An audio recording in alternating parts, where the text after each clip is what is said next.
in my all life the dealt. outs. And in the second hand of the game. Anyways, Wow. don't worry, guys. I So came back and I won. It's Gentilly, fine. basically, She tripled up. She triples up and then into lockdown mode. The first time I ever played with her, No, I then showed I, up this game. then I stacked her right. Anyways, well, I don't want to reveal the game, but it was wonderful. This one. I show up at a mutual friend of ours game, and there's a beautiful Porsche or something in the driveway. It's a really notable car, and I noticed on the license plate it says Degen, but it's spelled with a J. And I'm like, oh, Degenerate! What a great license plate. I wonder whose that is. I go, it's Jennifer. She is so cool. She's very charming. She's Great very actress. cool. Very charming. Great actress. Great. What Shout out was to that the movie Chucky she was series. in? Bound. Bound. That's what it was. Yeah. You don't have to ask me twice. Yeah, exactly. That is tour de force. What a great gangster film. Yeah. With Gina Gershon. I mean, Gina Gershon. That's who it was. Gina oh my Gershon. god. That film. Wow. That film. Oh my god. well, let's not get canceled. Yeah. Okay. It is quite a film. All right. Speaking of action, big week. The AI industrial complex is dominating our docket here. Apologies to Biden, Ukraine, and Nikki Haley, but we got to go AI right now. OpenAI launched ChatGPT 4.0 Monday, 3 days after Samwise came on All In as a programming note, and we'll go to Freeberg about this. We probably made a bit of a strategical or tactical error in not postponing his appearance. In fairness, Freeberg, Samwise did tell us originally he was coming on to talk about those things, but then it got pushed back. You want to add to that as a programming note? Because people are wondering. What happened? I've been talking with Sam for a while, A year. about coming on the show, and every time I see him, we're like, "Hey, you should come on the show." He's like, "I want to come on the show." Okay, let's find a date. We never got a date that worked. I saw him in March, and he said, "Hey, I want to come on the show." I said, "Okay, well, come on. Let me know when works." And then a couple of weeks later, he's like, "What about this date in May?" And I'm like, "Yeah, that's fine. We can make that work." He's like, "Well, I've got a big announcement we're going to be doing," and I was like, "Perfect. Come on the show. That sounds great." And then the night before, he asked me. He texted me, he's like, "Hey, we're actually not going to have this announcement happen tomorrow. It's going to be delayed." He didn't tell me how long, and I'm like, "Well, is it GPT-5? He's like, "No, it's not GPT-5. And I was like, "Okay, well, come on the show anyway," because he didn't tell me when he's doing the announcement or when it's being pushed to, so it didn't seem like that big a deal, and I thought we were just going to be able to have a good chat anyway. So it's really unfortunate, I think, the fact that the announcement happened 2 days after and he had to stay quiet about it during our interview. But that's the story. I think in the future, if someone says they've got a big announcement to do, we should probably push them if they have to delay or something like that. Don't beat yourself. But I don't think we're going to be doing a lot of these interviews anyway. I think people clearly don't love them, and it's better for us to just kind of hang out and talk. And I think if we had just gotten Sam on the day after the launch of GPT-4 Omni, as opposed to 3 days before, he could have talked much more freely about it, and it would have been great. Yeah, it was supposed to happen same day, so it's unfortunate this all worked out this way. The other little trick is to say you can tell us under embargo, but my understanding is they were still doing the videos over the weekend. So I think those videos and stuff, they were still figuring them out. And so, lesson learned. In terms of the interviews on the show, just to recap for people, we've done a dozen. Half of them have been presidential candidates. Sometimes they break out, sometimes they don't. But we follow our interest and our passion here on the pod. It's got to be interesting for us too. So if we think this person's going to be interesting, we do it. And we understand you miss a news subject, but it is what it is. And to your point, a lot of the people that come on, and increasingly a lot of people ask to come on because they know we're not journalists. And so for all of those folks that expect us to be journalists, that's not what we are. We're for entrepreneurs, we're for business people, we're for friends, we're for technologists, we're for curious people, we're for poker players, but we're not for journalists. And so we're going to ask whatever we feel like asking. Sometimes those things will touch a chord because it's what you wanted to have asked. And sometimes we won't go to a place, whether we didn't have time to, or whether we forgot, or whether we chose not to. And I think it's important to have that disclaimer. Like, we have day jobs, and this is what we do to coalesce a bunch of information in the way that we're thinking about it. So we are not journalists. So I think what that means is that if the guest doesn't want to talk about something, we're not going to start peppering him with gotcha questions and things like that. I appeared at a conference a couple of days ago to promote Glue, which we'll get to. And the first half of the conversation was like a normal conversation about what we were launching, and then the second half was basically the reporter peppering me with fastball questions, which is fine. I knew what I was signing up for. It's a totally different style. It's a totally different style than coming on the pod just having a normal conversation. But it's not really our job to make somebody open up if they don't want to talk. What was the spiciest question, Zach? What was the fastball? Anything come close to your head? Well, I mean, it's not worth really getting into. You can watch it.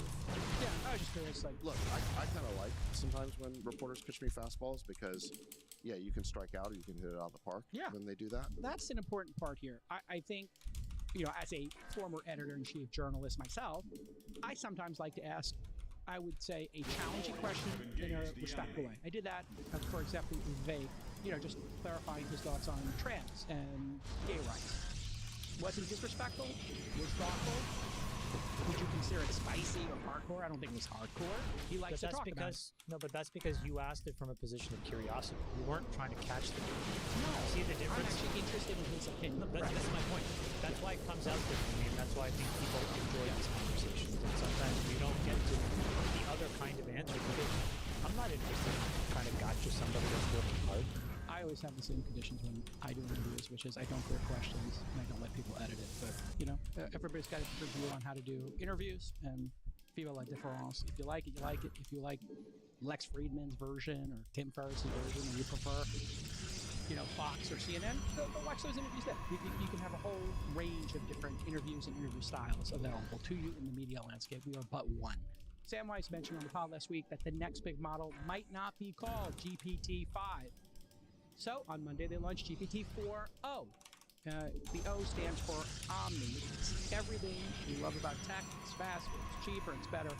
But from my perspective, the real show is the massive amount of progress they made on the UI UX. The O stands for Omni, as in omnivore. It takes in audio, text, images, even your desktop and video from your camera to inform what it's doing. We can consider it like 360-degree AI. Producer Nick will show a couple of videos while describing here that they know the best is for the reaction to the announcement. First, they made great progress in solving the CB problem you mentioned last week. That's where when you use Siri or any of these tools, you say, hey, ChatGPT, what's 2 + 2? Over, and you have to wait. And then if you talk over each other, it breaks. They now have that working much smoother. They did an example of counting where they said slow down. They did a translator that worked really well. I would like you to function as a translator. I have a friend here who only speaks Italian, and I only speak English. And every time you hear English, I want you to translate it to Italian. And if you hear Italian, I want you to translate it back to English. Is that good? Perfetto. Mike, io mi chiedo se le balene potessero parlare, cosa ci direbbero? Bro, I'm so bad. Mike, she wonders Jesus if whales Christ. could talk, what would they tell us? They might ask, how do we solve linear equations? Potrebbero chiederci come risolviamo le equazioni lineari. Sicuramente sì. Certainly, yes. Great, looks like it works. I think Duolingo stock took a hit during that. Most impressive, to me at least, and also I had Sandeep Matra on my other podcast and we talked about it, was their desktop and iOS app. What this app does is fascinating. It watches your desktop on your Macintosh or on your iPad or iPhone, and it does things like adaptive learning. Here's a clip of Sal Khan from Khan Academy and his son basically using a drawing app to do some arithmetic or geometry. And it does adaptive learning and basically makes a personal coach because the app is watching his son try to solve a problem. I'm here with my son, and I'd love you to tutor him on this math problem. But don't give him the answer. You can ask questions and nudge him in the right direction, but I really want to make sure he understands it himself. And he's here in the room, so you can talk to him directly. Can you first identify which sides of the triangle are the opposite, adjacent, and hypotenuse relative to angle alpha? All right, so I'm pretty sure this is the angle alpha right here, right? Perfect. Correct. Now, looking at the triangle, which side do you think... I mean, even if I just, like, keep all my units at my ramp, I can at least get, like, an OBS out or something. I'm not totally sure. I think think it But might be this one. I mean, Oracle out. I'm not sure. This side. But like, I just had no gas. I don't know. I built too many stalkers too quickly. I was thinking it was just going to be a 4-gate. The hypotenuse is the longest side of a right triangle and is directly opposite the right angle. Can you find which one is the I mean, hypotenuse? by 6 minutes, you have to have some sort of detection out, and I didn't have Hypotenuse is anything. this really long side from A to B. Would that be correct? Exactly. Well done. It can also participate in Zoom calls, explain charts, all that great stuff. And so it's going to be your guide on the side. It's going to be a present, personality while you're using your apps. It's really impressive, I have to say. So I guess let's start, Freeberg, with your takeaways on all of these innovations that we saw.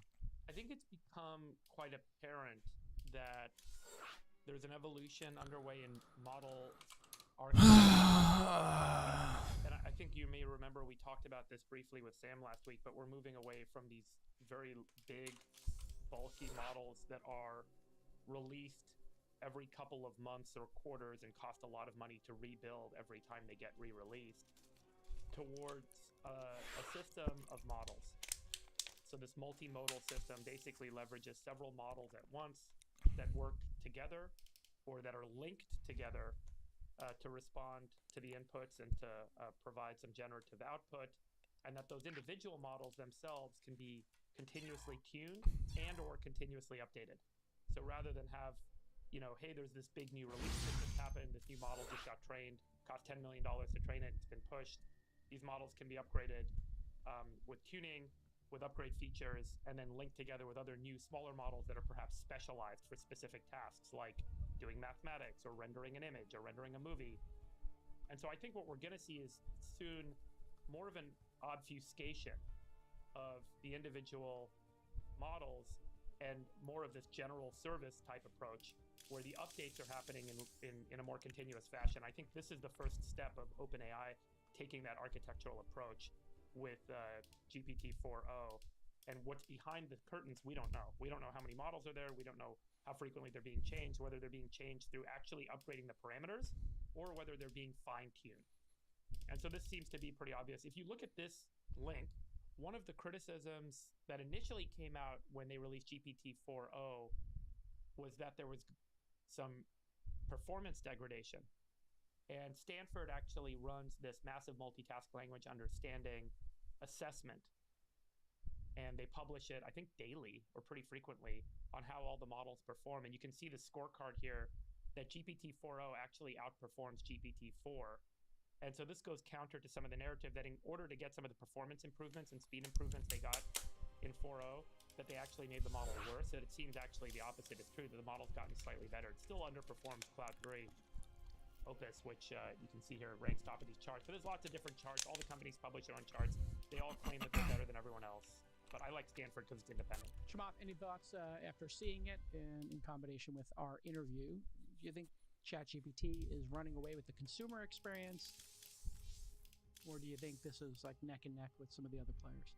Not to tell tales out of school, but somebody that we all know in our group chat posted something about the fact that the consumer growth had stalled. I don't know how they knew that maybe they got some data, or maybe they're an investor. You guys know what I'm talking about, and they said that they're trying to reinvigorate growth into the consumer app at OpenAI. I mean, any insights as to why it might be plateauing in your perspective? I wrote this in my annual letter, but there are these phases of growth, and when you look at like social networks as a perfect example, Friendster was magical when it was first created. Right? And then you had MySpace that just ran circles around them because Friendster didn't really invest the money and the quality that it took to create a moat. And then MySpace really wasn't able to compete. So we were, Facebook, we were the 8th or 9th when we showed up on the scene, and we ran circles around everybody. I think what it means is that there are these phases of product development which exist in many markets. This market, I think, is going through the same thing. And right now we're in the first, what I would call primordial ooze phase, which is everybody's kind of like running around like a chicken with their heads cut off. There's all these core basic capabilities that are still so magical when you see them. But we all know that 5 and 10 years from now, these things will be table stakes, right?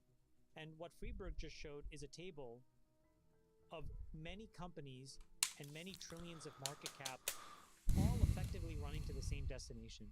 So I think where we are is probably within 2 years of where the basic building blocks are standardized. And then I think the real businesses get built. So I will maintain my perspective here, which is the quote unquote Facebook of AI has yet to be created. Okay. And here it is. ChatGPT web visits, as you can see, have plateaued. This data is similar web. I would agree with you, Chamath. It seems like the use cases and the looky-loos who were just trying this software because they heard about it, they've gone away, and then we have to find actual use cases. Sachs, I'm wondering. But our friend Jason, just to kind of complete that, said something about the premium conversion, right? That's what he said. I don't know how he knows that. But Paid version. Well, paid so version. to be clear, paid versus free. And then what Sam said on the podcast last week was, it seems like whenever they come out with something new, the old stuff becomes free. In my talk with Sonny this week, he mentioned that these new models are so much more efficient that you actually can throw the old model in the garbage because it's so inefficient. And these are now becoming about 90% cheaper every year, which means every 2 years, these things are going to be 99% cheaper and better. Yep.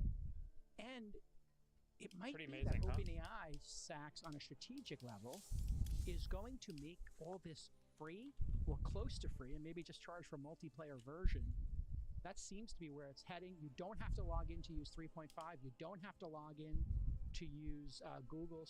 No, you do have to log in still on Google services, but I think these are going to just be free. So on a product basis, what are your thoughts? And then maybe you could talk about free to pay. Do you think everybody in the world is going to pay 20, 30, 40 bucks, 500 a year, 200 a year to have one of these? Or are they just going to all be free?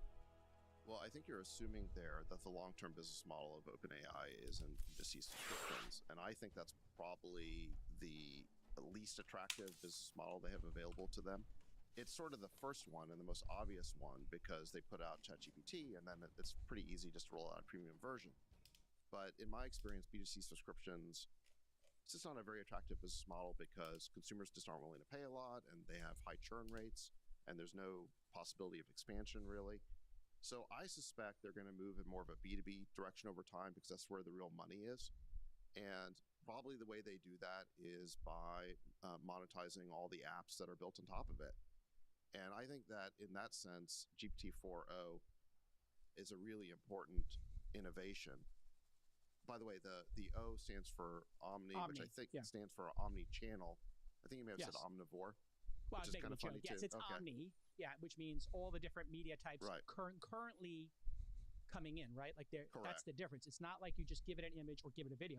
It's absorbing all those at the same time in parallel, I believe. That's right. So there's three big innovations with this model. So one is omni-channel, which means text, audio, video, and images. Second, it's more conversational. Like it understands the tone of people talking. It understands sort of sentiment in a way it didn't before. And then the third thing, which is really important, is that it's just much faster and more performant than the previous version, GPT-4 Turbo. In the speed test, they say it's twice as fast. We've played with it at Glue. We can talk about that in a minute. And it feels 10 times as fast. It is much faster.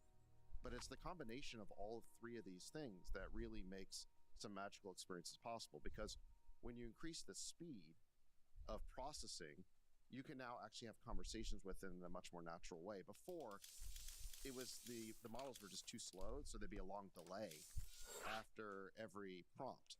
Yeah. So now, like you showed, it can do things like you point the camera at a blackboard or something with math equations on it, and it can walk you through how to solve that problem.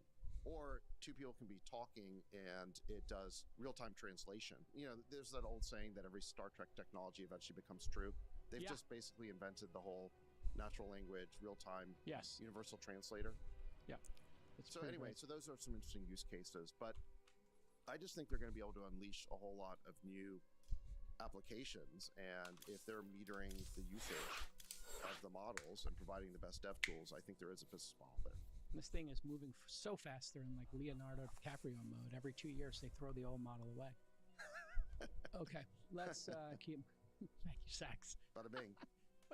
Is this thing up? Did you write that ahead of time, or I was in the moment. that was good. Just one point on that is there are a whole bunch of startups out there that were creating virtual customer support agents. And they've been spending the last couple of years working on trying to make those agents more conversational, quicker, more responsive. I think their product roadmaps just became obsolete. Now, that's not to say there isn't more work for them to do in workflow in terms of integrating the AI with customer support tools and doing that last mile of customizing model for the vertical specific problems of customer support. But my guess is that hundreds of millions of dollars of R&D just went out the window. And probably this is the best time to be creating a customer support agent company. If you're doing it 2 years ago, 5 years ago, your work has just like been Well, I mean, obsoleted. that is the thing of this pace. Like, you used to have to throw away client server stuff or, whatever. You had a web-based thing, you get an app out, you throw away some of the old code. But this is like every 18 months, your work has been replaced. If you're an app developer, the key thing to understand is where does model innovation end and your innovation begin? Because if you get that wrong, you'll end up doing a bunch of stuff that the model will just obsolete in a few months. I think you're totally right. I think that's such a really important observation. That's why I think the incentive for these folks is going to be to push this stuff into the open source. Because if you solve a problem that's operationally necessary for your business, but it isn't the core part of your business, what incentive do you have to really keep investing in this for the next 5 and 10 years to improve it? You're much better off, like Klarna, for example, right? We talked about the amazing improvement and savings that Klarna had by improving customer support. Release it in the open source, guys. Let the rest of the community take it over so that it's available to everybody else. Otherwise, you're going to be stuck supporting it. And then if and when you ever wanted to switch out a model, GPT 4.0, 4 to 4.0 to Claude to Llama, it's going to be near impossible and it's going to be costly. So I also think, Sachs, the incentive to just push towards open source in this market, if you will, is so much more meaningful than any other market. Yeah. I mean, listen, you were there when, I think you were there at Facebook when they did the Open Compute project and they just were like, oh my God, talk about torching an entire market. Explain what it is. There was this moment where when you were trying to build data centers, you'd have these like 1U rack-mounted kind of like machines that you use. And what Facebook observed was there was only a handful of companies that provided it, and so it was unnecessarily expensive. And so Facebook just designed their own and then released the specs on it. Just kind of said, here it is. And they went to these Taiwanese manufacturers and other folks and said, please make these for your cost plus a few bucks. And it was revolutionary in that market because it allowed this open platform to sort of embrace this very critical element that everybody needs. And I think there's going to be a lot of these examples inside of AI because the costs are so extreme, so much more than just building a data center for a traditional web app, that the incentives to do it are just so meaningful. Yeah, and I just showed it on the screen. Zach, you've actually been dancing along this line. Last night I was using your new Slack killer, or coexister, I'm not sure. It feels like a Slack killer to me because I'm moving my company to it over the weekend. We're moving to Glue. I was doing some I think I need to wet my beak on this one. We want you to wet your beak. It feels like 100 bagger to me. I'm in. It is a Slack killer. That's the way we're thinking about it. Killer-esque because... Jake Al, can you do that again in Christopher Walken voice, please? I need to wet my beak. Feels like 100x. Sliding 100. Sachs, tell me about product decisions. Where does the AI end? And your product begin. Yeah, well, it's a good point. I mean, I think where the AI ends, we want to use the most powerful AI models possible, and we want to focus on enterprise chat. So you can think of us as, for sure, a Slack killer, Slack competitor. This is that Slack wasn't built for the AI era. Glue is AI native. What does that mean? No channels. I showed this talk, the person says you have no channels, right? People are so sick of channels, you have to keep up with all these hundreds and hundreds of channels, and the real problem with channels is there's one thread in the channel that you want to see. In order to see it, you have to join the whole channel, and now you're getting all this noise. People just want the threads. So if you look at what's the chat model inside of ChatGPT, it's just threads, right? You create a topic-based thread in ChatGPT, the AI comes up with a name for it, puts it in the sidebar, and then if you want to talk about something else, you create a new chat. The just exactly the way that Glue works. It's just multiplayer. You just put the groups and individuals you want on the thread. Let me show you real quick.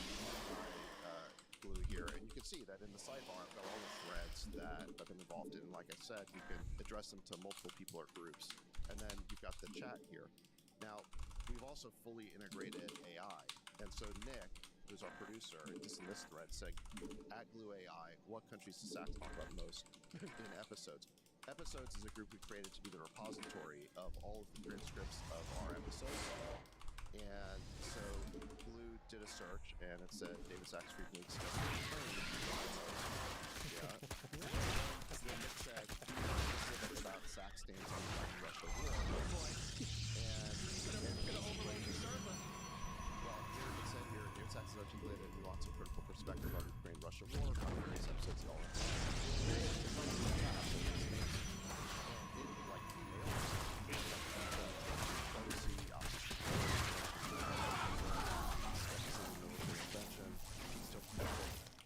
I'll copy and paste this onto Twitter X later today, but the point is, it like nailed it across all these different episodes, and then this is a feature of Glue. Base is under attack. Provided sources, so it cites where it got all the information from. We're doing this all the time, but you can imagine that instead of being transcripts of a podcast, it could be your work documents. You now have in your main chat the ability just to ask hey, at Glue AI. Remind me where you left that project, or tell me who the expert is on this subject. Or who's contributing the most to this project. I don't think it's real close and crap is pretty amazing. What's the answer? What's the answer? I'm not going to say here. I think it's Brian. Okay. Brian's my guy. There's two Brian's. If I got to get Sachs, I go Daniel and Brian. No, I want to go That's how I get Sachs on the Okay, you take Daniel. I'll hire Brian.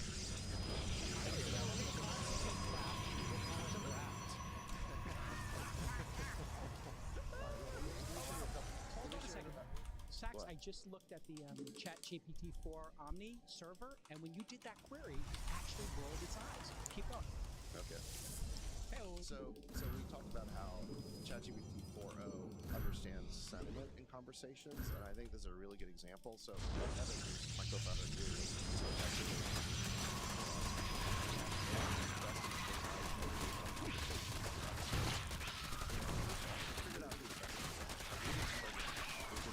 figured it out, which is pretty impressive. And here's what it said about personality. So it says Jason Thompson is a moderator and entertainer. Personality traits: charismatic, humorous, lively, podcast keep the conversation going. Jason energy and ability for humor and discussion to heal mystifies the podcast. Comments he's acknowledged for his role bringing the group together. Jamal Polyhapatia, the visionary and hustler. Personality traits: insightful, driven, persistent. Jamal described and ability to hustle or admired by his peers, making the core part of the podcast and watching discussions. I'll skip me, but does Freeberg, the pragmatic scientist and realist,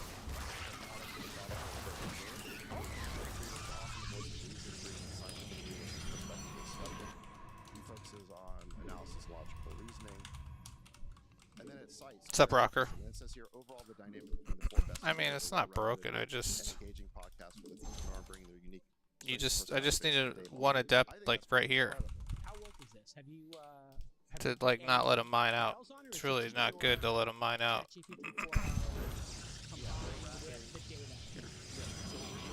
Over here, actually. Features that we've implemented to get the most out of the conversation. There's things we have to do to. Kind of feel like I'm not dead though. Could be COVID. We're using a retrieval augmented generation service. Kind of see a way. Which does RAG as a service that basically slurps in our transcripts and makes them accessible to the AI.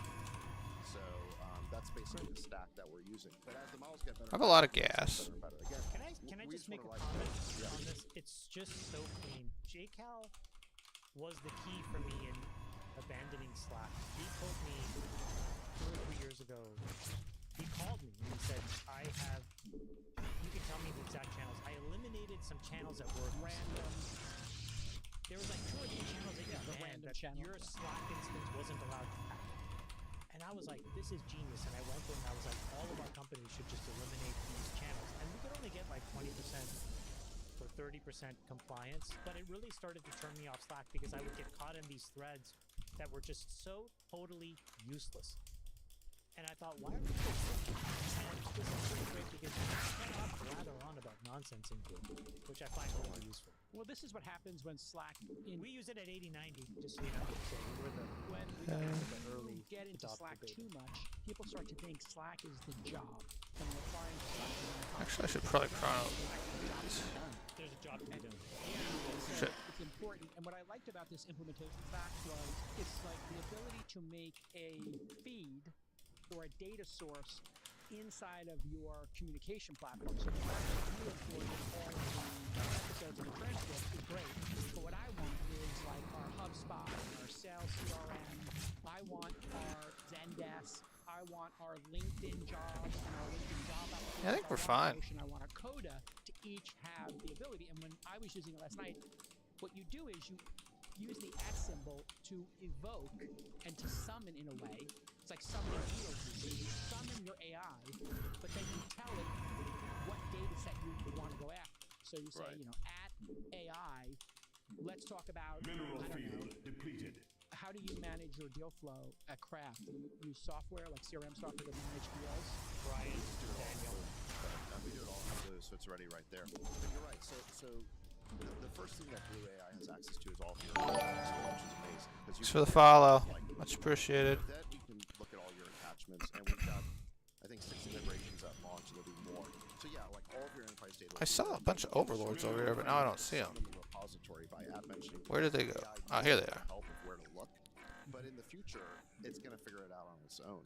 So it's just going to become more and more seamless. But it'll insert itself. So we have a discussion about sales, and then you might have a sales bot that says, hey, by the way, nobody's called this client in 3 months.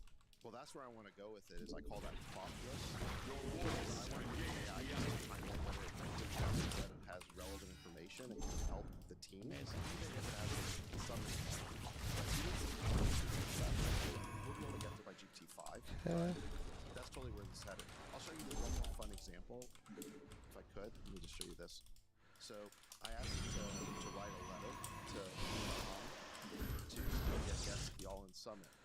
And I told it, mention positive things you said about in episodes of the All-In Con.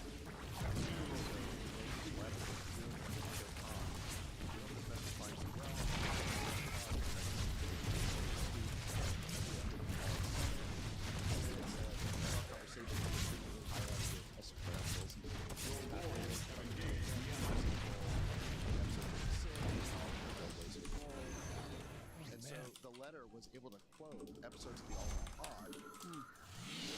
Oh, I should have taken my 4th base. I'm slow. I already built one of those? I already built the Temple Archives. Besties were, again, we never told it who the besties were. So it's pretty incredible. Now, this is just an example of the All-In Pod. Okay. Think about any work context where the AI has access to your previous work documents. It's pretty amazing what it can do. Well, I mean, it is kind of in the name. Like, this is Blue, put you together, and Slack is where you Slack up. It makes too much sense. The brands give you a little bit of a tip, but we should have seen it coming with Slack. Okay. We have a breaking news story. It's a breaking news story. I got breaking news coming in. Friedberg, your life's work. Back to his product review. Now it's your turn. We got breaking news. I did promise you I only have 57 probes. decide how to sell. A little light. Explain what we've done. A little light.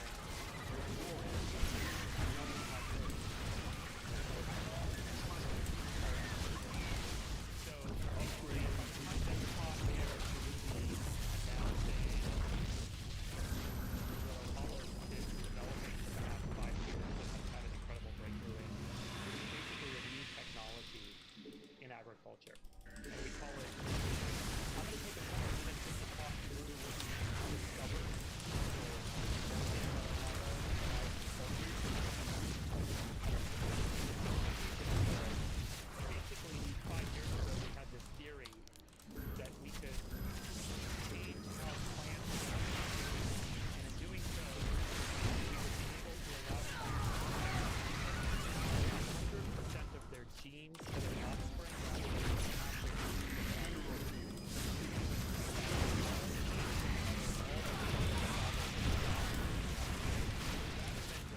genes from the mother and half the genes from the father.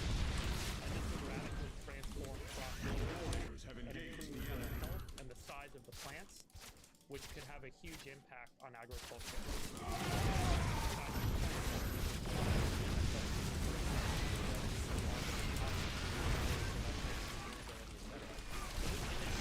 Generally how reproduction works. You've got two parents. You get a random selection of half of the Hello, you, John RV Ladera, YouTube viewer.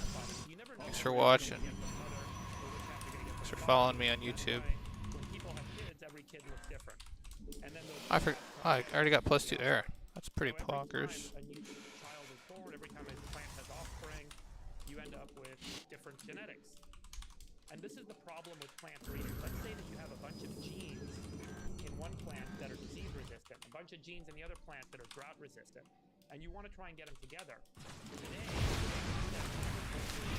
decades trying to do all these different processes, find the ones that have the good genes, find the other ones that have the good genes, and try and keep combining them.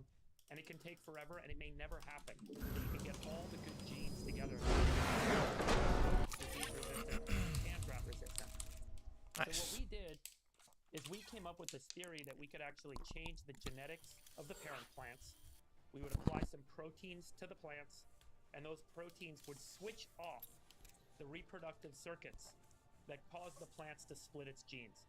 And as a result, the parent plants give 100% of their DNA to their offspring.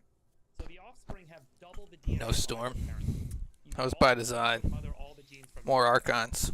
And finally, after years of toiling away at trying to get this thing to work and all these experiments and all these approaches, we finally got it to work. And we started collecting data on it, and the data is ridiculous. Like the yield on some of these plants goes up by 50 to 100% or more. Just to give you a sense, like in the corn seed industry, breeders that are breeding corn are spending $3 billion a year on breeding, and they're getting maybe 1.5% yield gain per year. So when did he catch up in workers? 100% jump in the size of these So plants. 6.5 Here's minutes. an example.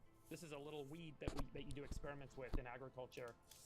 Oh, is he not It's 4-3? really easy to work with, and you can see that what we have on the top are those two parents, A and B. He was playing And then I mean, he we played applied random, boosted so I don't technology know. to them. I've never played this guy Combined them, before. and we ended up with that offspring called boosted AB. So you can see that that plant on the right is much bigger, it's got bigger leaves, it's healthier Right. looking, etc. Freewer, can I Yeah. ask you a question? Does that mean Yeah. that the boosted one has twice the number of chromosomes as A and B? Exactly right. So is that like a new species then? Yeah. So it's How what's does it called survive with twice the number of chromosomes? yeah, it's called polyploidy. So we actually see this happen from time to time in nature. For example, humans have 2 sets of chromosomes, right? So does corn, so do many other species. Somewhere along the Yeah, he played evolutionary well. history, I think we his follow-up, though, doubled and then doubled again, and you end up actually in wasn't having quite what 6 you want to sets of do. chromosomes. Like, you either need to kill the Here's person, what's called a hexaploid. Potatoes are a or, 4 sets of like, chromosomes. I think his third base should have been that Often gold. they have 8. And some plants have as many as 24 sets of chromosomes. So certain plant species have this really weird thing that might happen from time to time in evolution where they double their DNA naturally. And so what we've effectively done is just kind of applied a protein to make it happen. Oh, I've played Coda as Terran now that I think about it. Yeah, I know this guy. Yeah, Coda. Okay. Yeah, I played as Terran back in the day. I haven't seen him play in a long time. It wouldn't work in animals. It works in plants. And one way you can think about plant genetics is all the genes are sort of like tools in a toolbox. The more tools you give the plant, Yeah, I don't see any reason not to take a gold as your third if you're going to do that build. To deal with drought or hot weather or cold weather, And then, etc. And so every given second, the more or even your second genes base, the and then plant take that has, the back more base as your beneficial, third. the more likely it is to keep growing and keep growing. And that plays out over the lifetime of the plant with bigger If you leaves, can't kill bigger, him, grows taller. But more importantly, I would goes to just the bottom, go the seeds like get bigger. roaches, In probably. most crops, what we're harvesting is the seed. That's true in corn and many other crops. And so seeing over a 40% increase in seed in this little weed is Like a a really big roach deal. queen But then we did bust potato. afterwards. And potato is a crazy result. Potato is the 3rd largest source of calories on Earth. And so we took 2 potatoes that you see here in the middle, A, B, and C, D. We Maples applied our never boosted stopped it. technology to each of them. And Yeah, I mean, I think with a better follow-up, I was dead that game, so. But I had 2 adepts. Like, if I would have just had a boosted potatoes much bigger than all the other potatoes here. including a market variety. some sort of That's what's typically vision of the. I forgot you could even mine it out. But if I would have had vision of that, I think I could have stopped him from mining out. Maybe I couldn't have. I don't know exactly the timing of when my second adept finished compared to. Boosted offspring had 682 grams of potato. Because, yeah, actually all I need is one adept, and then I can wall my front, Obviously hugely beneficial. and then keep the adept on the other side and kill the drones. If you kill the drones, once your second adept pops out, and then I'll have an oracle coming slightly after, feels like you could have enough, but you just have to make sure you have vision of that to make sure you know that they're mining it out or not. If you just double chrono adepts and then chrono oracle, but maybe I'm wrong. I don't know. Maybe you can mine it out faster than that. Maybe he did it slow. Dude, all right. Let's try to win this game.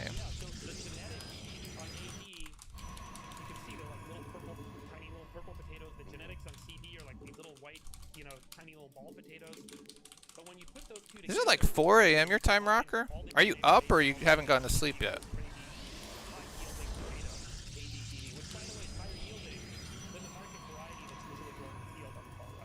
So why not just grow russet potatoes then? We are. And so we're working on doing this for russet. We're working on doing this with every major potato line. Sorry, the improvement you'll see is actually in yield. So it's not the size of the potatoes, the number of potatoes are just changed. And so you'll see. Fell asleep at 9. Attaboy. True boomer style. Boomers unite.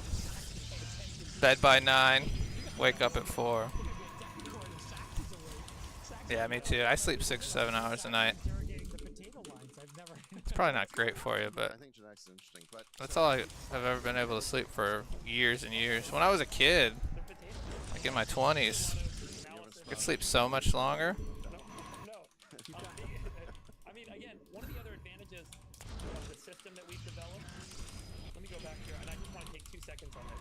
One of the other things this unlocks is creating actual seed. Did he wall, or did I just misclick where his base was? The third largest source of calories. But the way we grow potatoes, you guys remember the movie The Martian? You chop up potatoes and you put them back in the ground. Because did not wall. That comes out of a potato, which grows on the top of the flower. Every one of those seeds is genetically different. Because of what I just showed on the chart. Okay. You get half the DNA from the mother, half the DNA from the father. So every seed has different genetics. So there's no potato seed industry today. And potato is like a $100 billion market.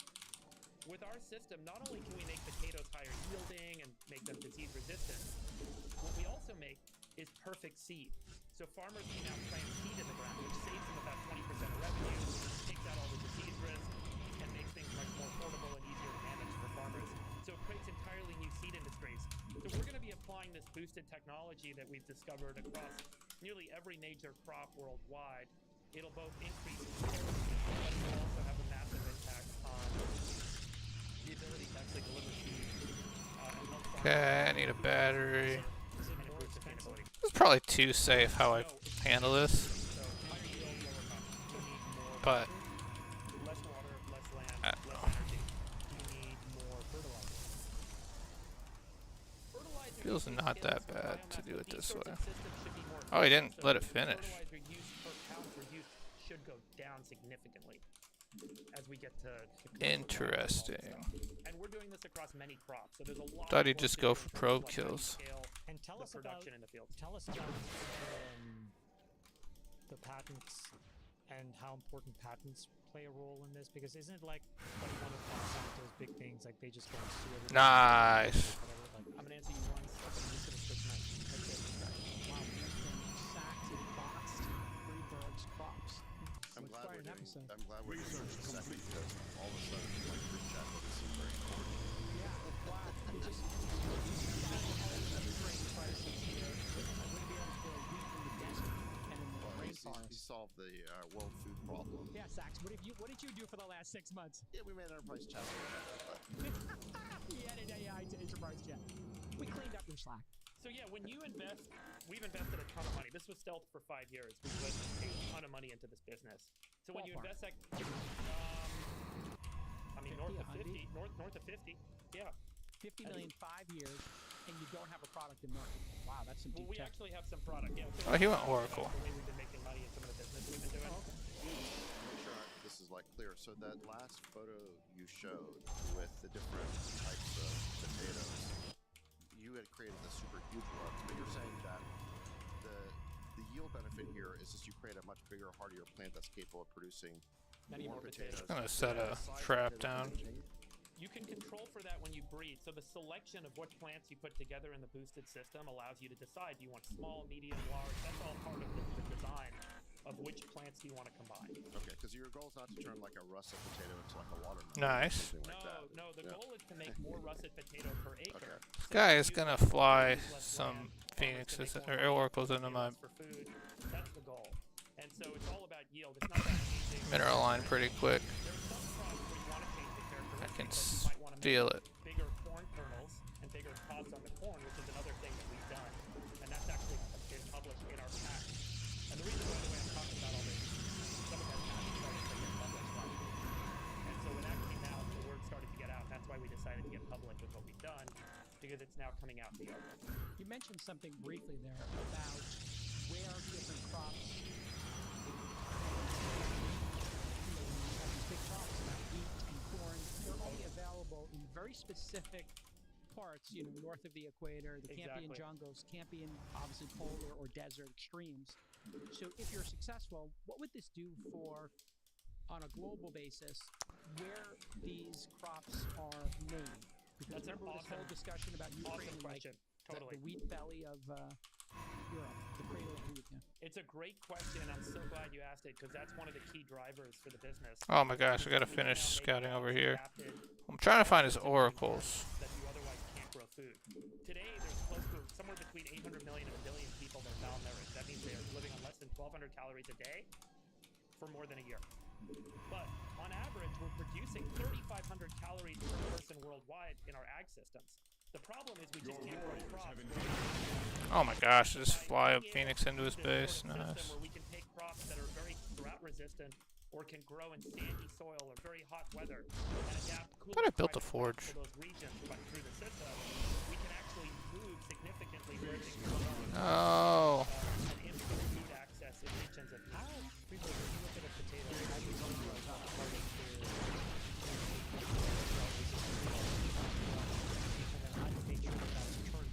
to inherit that chromosome? Is there some potential interaction with the... Generally, if we can, so these are what are called markers, genetic markers. And so there are known markers associated with known phenotypes. A phenotype is a physical trait of a plant. And so we know lots of markers for every crop that we grow. Markers for disease resistance, drought resistance, markers for big plants, short plants, etc. And so what we do is we look at the genetics of different plants that we might want to combine into the boosted system, and we say these ones have these markers, these ones have these markers, let's put them together, and then that'll give results. One of the other interesting things we're seeing, which I didn't get too much into in the slide, it's not just about combining traits, but it turns out when you add more genes I really don't like how I'm playing this game. Biology figures out a way to create gene networks. These are all these genes that interact with each other in ways that are not super... Targeted the wrong one. Very nice. This is like when you bring, like why mutts are healthier and live longer than purebred dogs, because they have more genetic diversity.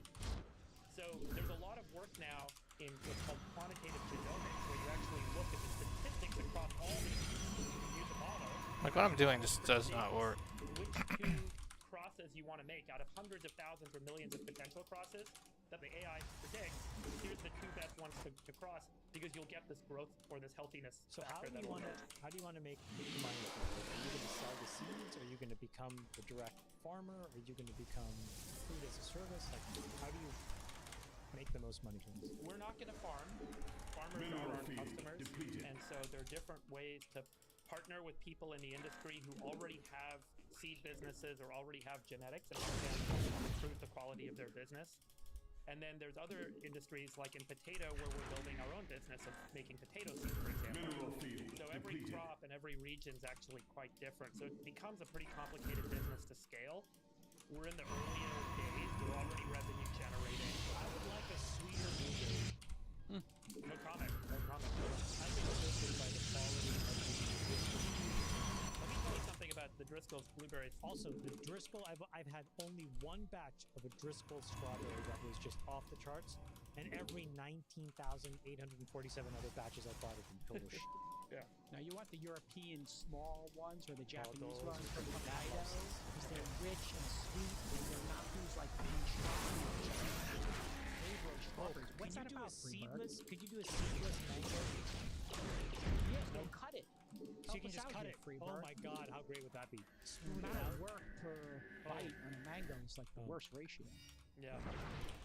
Well, How we made it about us. yeah, no, I think it is all about that. So tell us about the blueberries. Well, no, every year, Driscoll puts out a special labeled package called Sweetest Batch. And they just had the sweetest batch of strawberry and blueberry. Actually, I'm just gonna take in the stores, but they this only last base. for like a week or two. And that's the best genetics, only grown on a small number of acres. What? Really incredible. See if they have it still. I got it a few weeks ago. It's quite delicious. Anyway, we know. Let's just say we know the berry market very well. My co-founder, CTO, brilliant idea.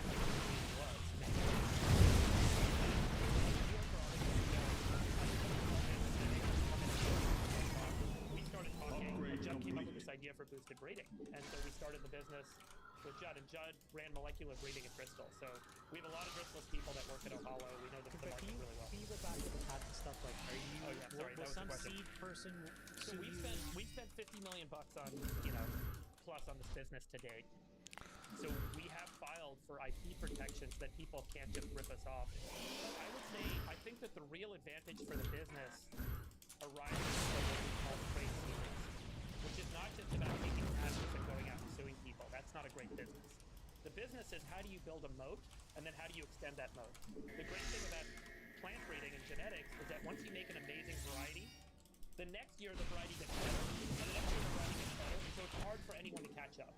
That's why seed companies generally get monopolies in the markets, because farmers will keep buying that seed every year, provided it delivers the best genetics. And so our business model is really trying to figure out how do we build advantages of both and extending them, rather than trying to leverage IP. So I'm a big fan of like building business model advantages. This is going to be incredible, Sachs. If you think about,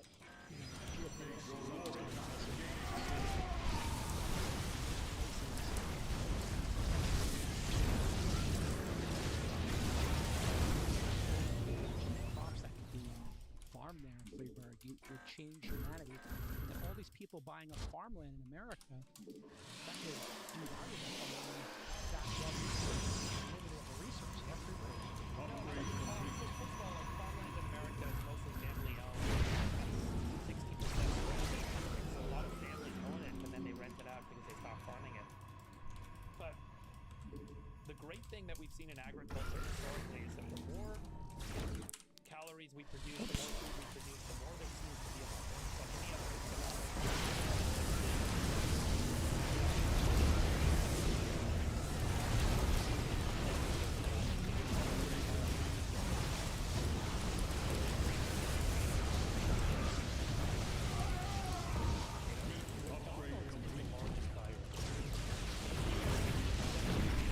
potato chips. McDonald's buys most of the fries. Mexico, under Frito-Lay, buys most of the potato chip potatoes. 40% are table potatoes. In India, 95% of the potatoes are table potatoes. They're eaten at home. And the Indian potato market is 3 to 4 times as big as the U.S. potato market. In Brazil, it's 90% table potatoes. So all around the world, potatoes are different. The U.S. is, unusually large consumers of French fries and potatoes. Well, I speak on behalf of Jay Cal when I said we will gladly invest $1 million of Yes, we will work our way into this. Jay Cal and I We will will do the wrap deal. our We'll wire way the money. into We'll wire the money. A little million Yes. to each of you guys at a 10 cap. Thank you. Breaking news, Jamal and J-Cal have secured the bag. Some breaking news, Jamal and J-Cal have secured the bag from the best actually doing work. Yeah. Well, I appreciate you guys letting me talk about it. I'm excited to hear the both of you. I love it. It's been, building So great, stuff guys. is hard. There's always risk. There's Base a lot of is work. under attack. A lot of setbacks. But, man, when you get stuff working. We're experiencing solving the world's hunger problem and making Need to know if he's transitioning to air. Your enterprise chat a little better. All progress counts, Zach. All right. Stanley Druckenmiller has got a new boyfriend. Druckenmiller's got a boyfriend, and his name is Javier. And they've eloped to Argentina. Druckenmiller professed his love. Tom Cruise on his couch in a CNBC interview this week. Okay. The only free market, quote, leader in the world right now, bizarrely is Argentina of all places. He cut Social Security 35% after he came to office. He's gone from a primary deficit of like 4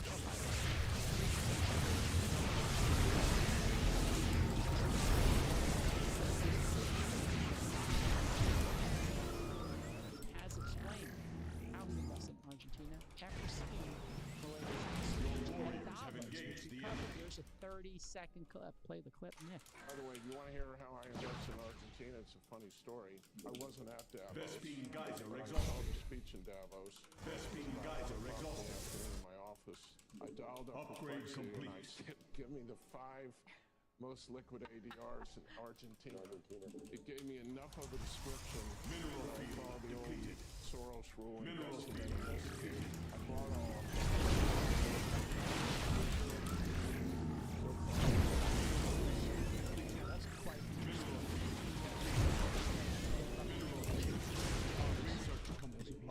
Mineral one of them. field They stand depleted. for American Depository Receipts. Mineral field depleted. Yeah, I mean, he didn't sign a prenup here. He just went all in and bought the stock, Jamal, and then he's going to figure it out later. Tell us your thoughts on this love, this bromance. There's a great clip of Millet goes on this talk show in Argentina. I think we're in a good and spot. The talk show host, she's just so excited and greets him, and they start Base is under attack. each other. Yeah, I mean, like Soros has been very famous for this invest and investigate thing. It's like a smart strategy for very, very liquid public market investors that have the curiosity that he does. I mean, I don't have much of a reaction to that. I think that the thing with Argentina that's worth taking away is when you've spent decades casting doubt, salvaging capital,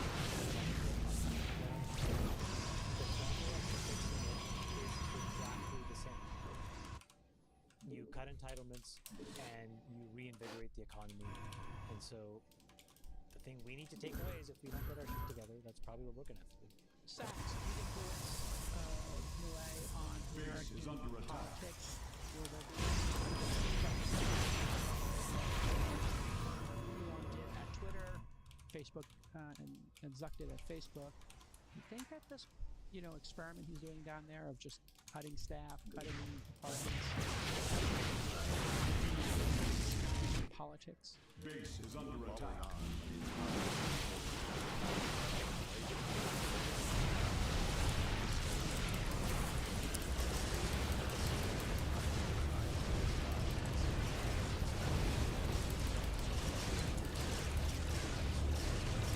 Markets that allows them to reduce interest rates and start investing in the Your warriors have engaged the enemy. So there is a path. It's obvious. Listen, I mean, you can't run deficits forever. You can't accumulate debt forever. It's just like a household.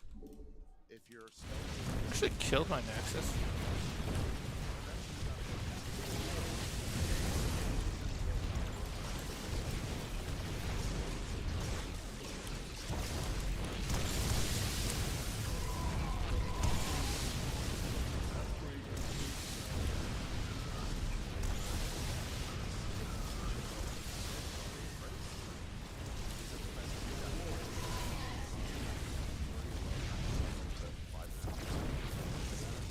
cost on people's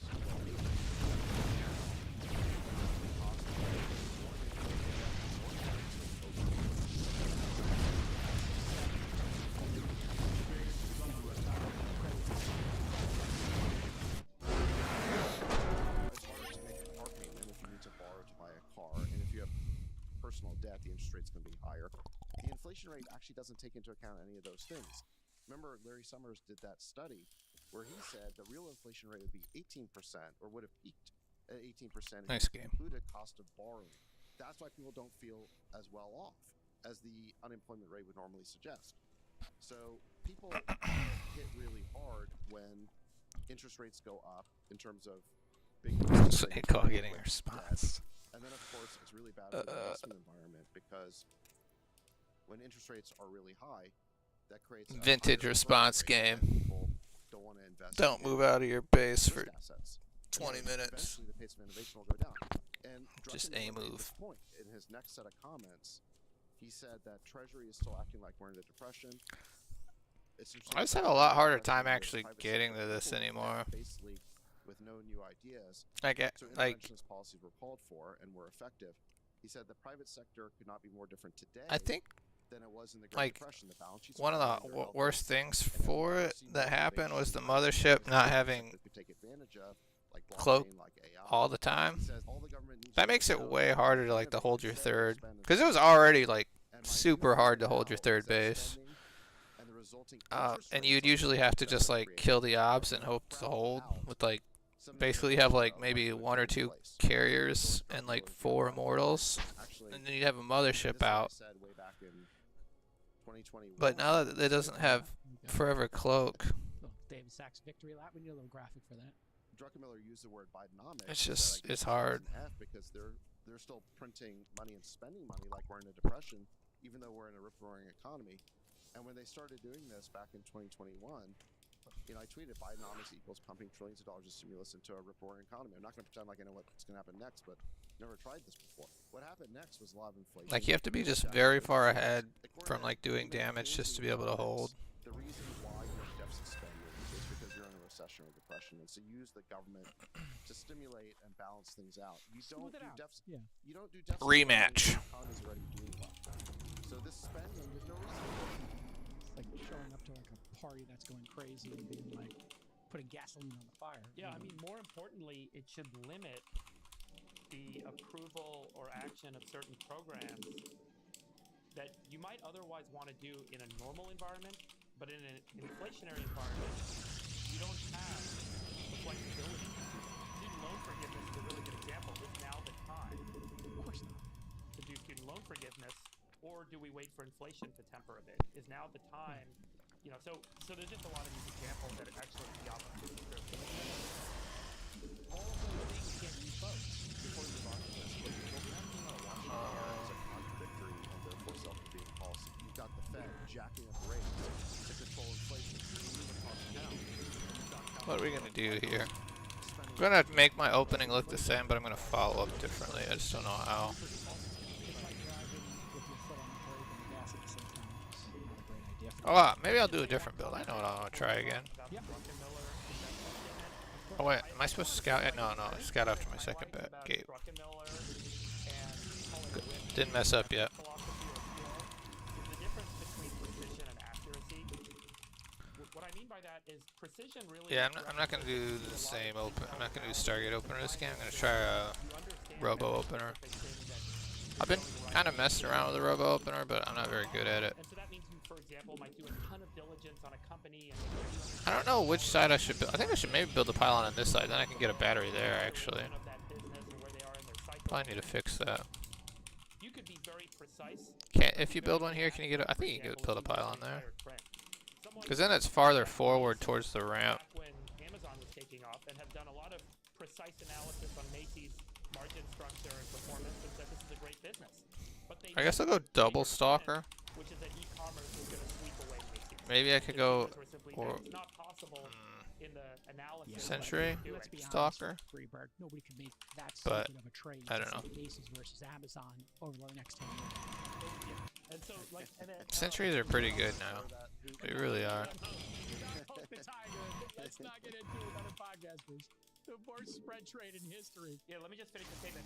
Yeah. But the other one is being accurate. Okay. Accurate means you get the right bet, the right sentiment, the right spread. The problem with being accurate, Wonder if he saw it. in the year 2000, Your the internet's warriors going to have take off. engaged the enemy. And you're going to put a bunch of money in, but the problem was you were right. You just had to have the necessary patience. And so accuracy... He gets Century, so it's not likely he went but it requires Stargate. patience because you can't necessarily time how long it will take for you to rewrite.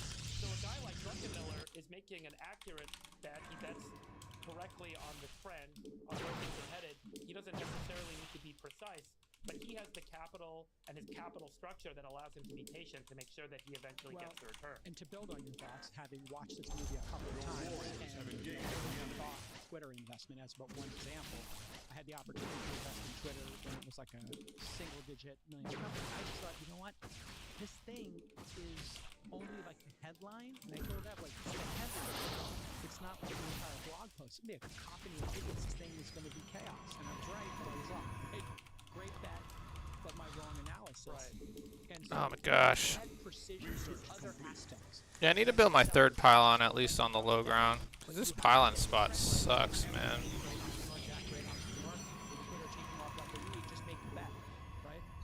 Too much about journalism. You knew too much about the space they were trying to disrupt, and that could be a mistake. We did PayPal, and that was near anything about payments. That was one of the reasons we were successful. All the payments experts told us to get this done. I have one here so I can stop a. Facebook was. Facebook, it's an American college phenomenon. No, seriously, we don't have that. Yeah. But you knew Zuck, and you saw some growth charts, and you saw some precision in his ability to build product. And that's the way to go. The great thing about network effect businesses is there's a trend line that's sustained because it builds, if it's an appropriate network effect. Need an ops. Buying into the right network effect business. Could be DTs at this point. Use all of this diligence to be perfectly sound. Oh! Maturation of the revenue and the margin structure and all that stuff. There's something on the outskirts. To hold your investment. I think Druckenmiller's Also make sure. He took a look. He very quickly made a macro assessment. From a macro perspective, what Millet is doing is significantly different than what we're seeing in any other emerging market, let alone mature market, with respect Did I scout a Twilight? I really didn't. appropriateness in this sort of inflationary global. So I'm not gonna build my Twilight till I scout his. Any other leader doing this, this is a no-brainer bet. Let me make the bet. And as long as he's willing to hold this thing for long enough, eventually the markets will get there. And To Robo. I can probably take my third now.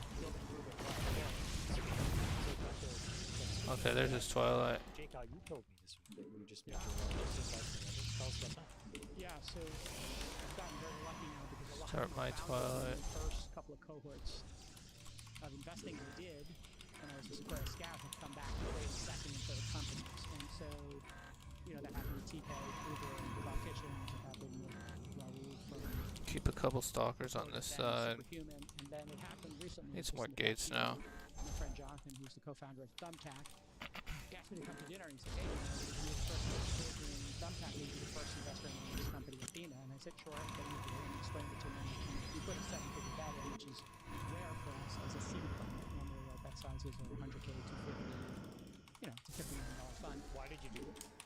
Yeah, it's very simple. Blink it's the going. fastest growing company I've ever seen, including Uber in that. Oh no. Has been growing at, Kill it. You know, a rate.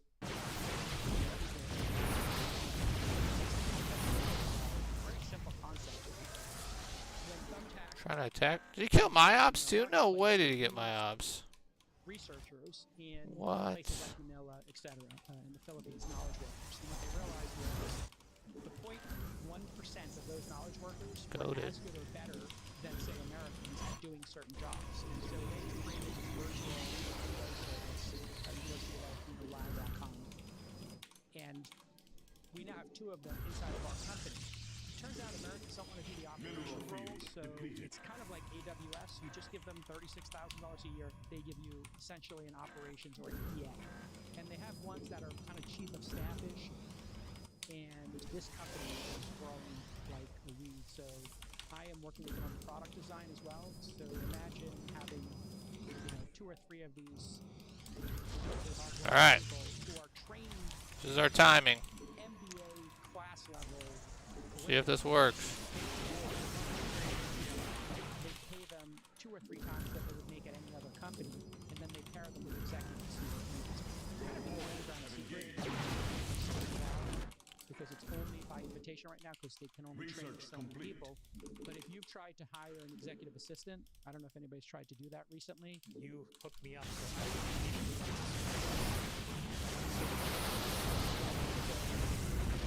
The greatest that you can have an operations Are these person people on board. powered by AI tools as well? Yeah, so that's kind of Oh man, that should have been your job, and then how quickly you can delegate to get stuff on the plate. a bunch of dead stalkers. Investment team, researchers, and analysts in it. You have like executive functions. I actually need another pylon. They have now started shadowing, you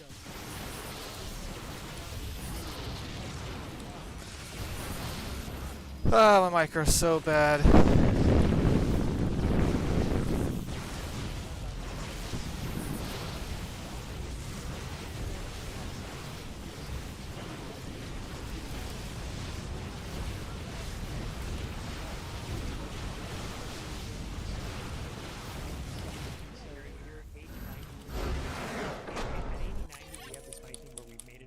Whenever we see somebody doing Yeah, that was really bad high-quality micro. work at a quarter to a tenth of the cost, we say I lost a Colossus just by him targeting down with like stalkers. If you have the time, could you tell us what you got, how you react to it?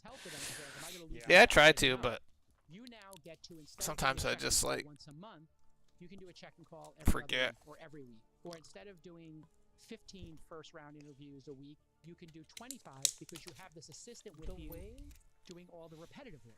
The way that companies will work in 5 and 10 years, I don't think, guys, any of us are going to recognize what it's going to be. No. Yeah. So anyway. Oh yeah, I should have built another Immortal after. How much progress and how Yeah, I'll try to, seamless Derry. that product D4RY. features Is it Derry or enabled by the underlying models. You just get to thinking how all of these vertical software applications become completely personalized and quickly rebuilt around AI. You know, it's so obvious. Can you like, imagine how long it would have taken John to write a letter to Lena Khan? We said, Yeah, I should have had more carriers that game. reference all the Whenever you watch a game of me, on episodes of the pod. all I'm thinking is, how do I get the carriers All those episodes, yeah, listen to him to from figure out here? what the best quotes are. It'd you be a got, real and pain. you got it done in 5 seconds. It's incredible. Totally. Could be like a Imagine building 12 that pool. same sort I'm of thinking, capability into all a right, very specific vertical application, now specific how do I to get some out of this business spot and get function, into carriers? And you can probably spend a couple minutes or an hour building that function, and then it saves you hours a day in I could be performance. getting 2 racks bunker rushed. I'm thinking, all right, can I get a carrier out before these bunkers finish?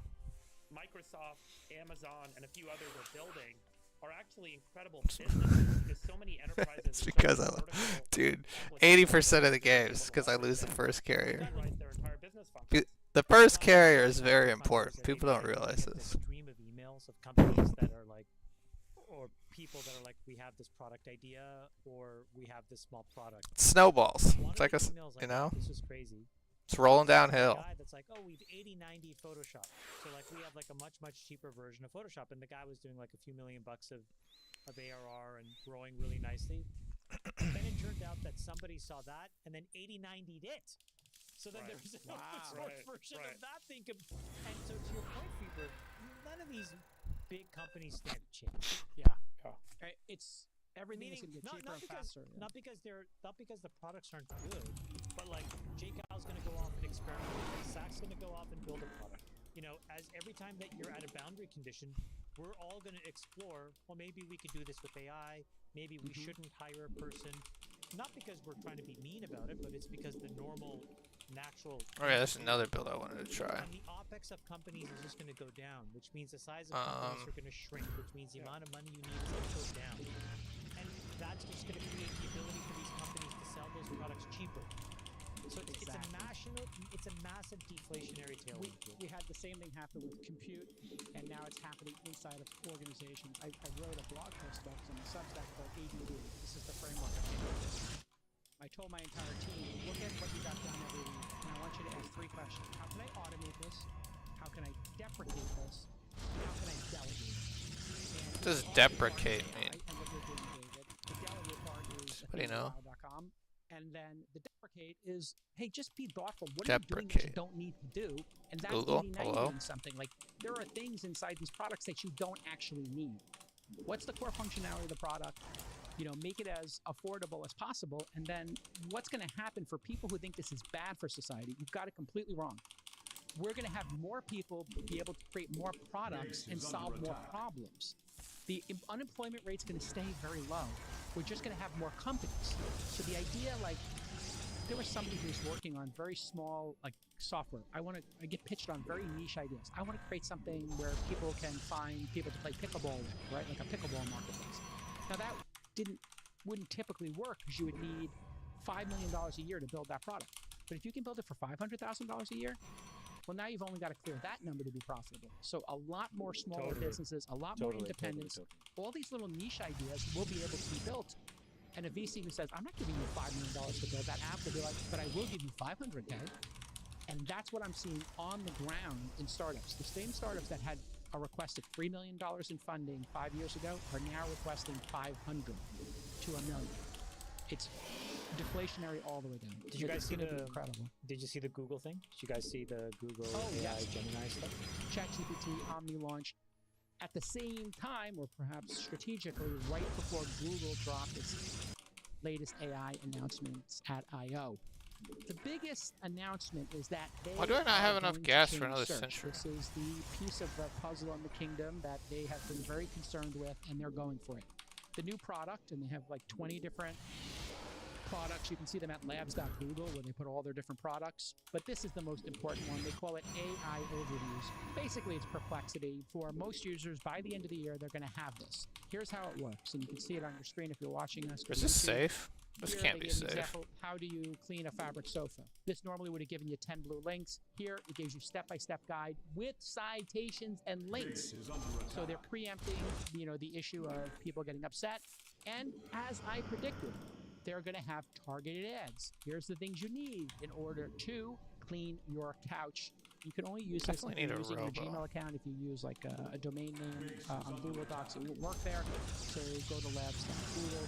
But they're doing citations, and I think that we're going to see a major lawsuit here. Those people who are in those boxes are going to look at the answer here and realize maybe they don't get the click-through, and that this answer is built on that, and now we're going to have a new framework. There's going to need to be, Sachs, a new company that clears this content so that Google can do answers like this. The workflow stuff in Gmail also kicked ass. The demo that they showed was you get a bunch of receipts, and the person giving the demo, she said something to the effect of, well, wouldn't it be great if, like, actually went Stargate, which were able to find all the receipts, incredibly surprising, and aggregated them, and put them in a folder, and then also actually generated an expense report. I need gas. The spreadsheet. Oh man, I meant to cancel that robo. Oh no. Yeah. I gotta say, I think that it's free to change your mind, and so it's good to do that. And I think that in a rare moment of reflection, might do are we gonna have a re-underwrite? He built a pylon here. I change my mind all the time. Oh, he didn't. How did he get those adepts in? Did he go robo into Stargate or something? Sorry, I never blow your ears out. Guys, I'm so confused how that pretty special. Between Dep's last got in here. week's announcement of Isomorphic Labs, which, let's be honest, that's just a multi-$100-billion company. So you're saying there might be many. Walked in? Way, right? Did he really? I just didn't see. Inside of Google that AI unlocks. Look at a company like Royalty Pharma. So I kind of Pharma, believe that. With it's a phenomenal business run by a phenomenal entrepreneur, Pablo Alberto. But what is that business? That's buying 2 and 3% royalties of drugs at will. And you can see how much value that those guys have created, which is essentially 90% EBITDA margin business. It's outrageous because they're in the business of analyzing and then buying small slippers. I think something like Isomorphic ends up being of that magnitude of margin scale, but at an order of magnitude or 2 orders of magnitude higher revenue. So if you fold that back into a Google, if you think about what they're doing now on the search side, these guys may be really kicking some ass. So blink first. I think that the reports of their death were premature and exaggerated. Absolutely. And the report of their death, Freeberg, was based upon people don't need to click on the ads.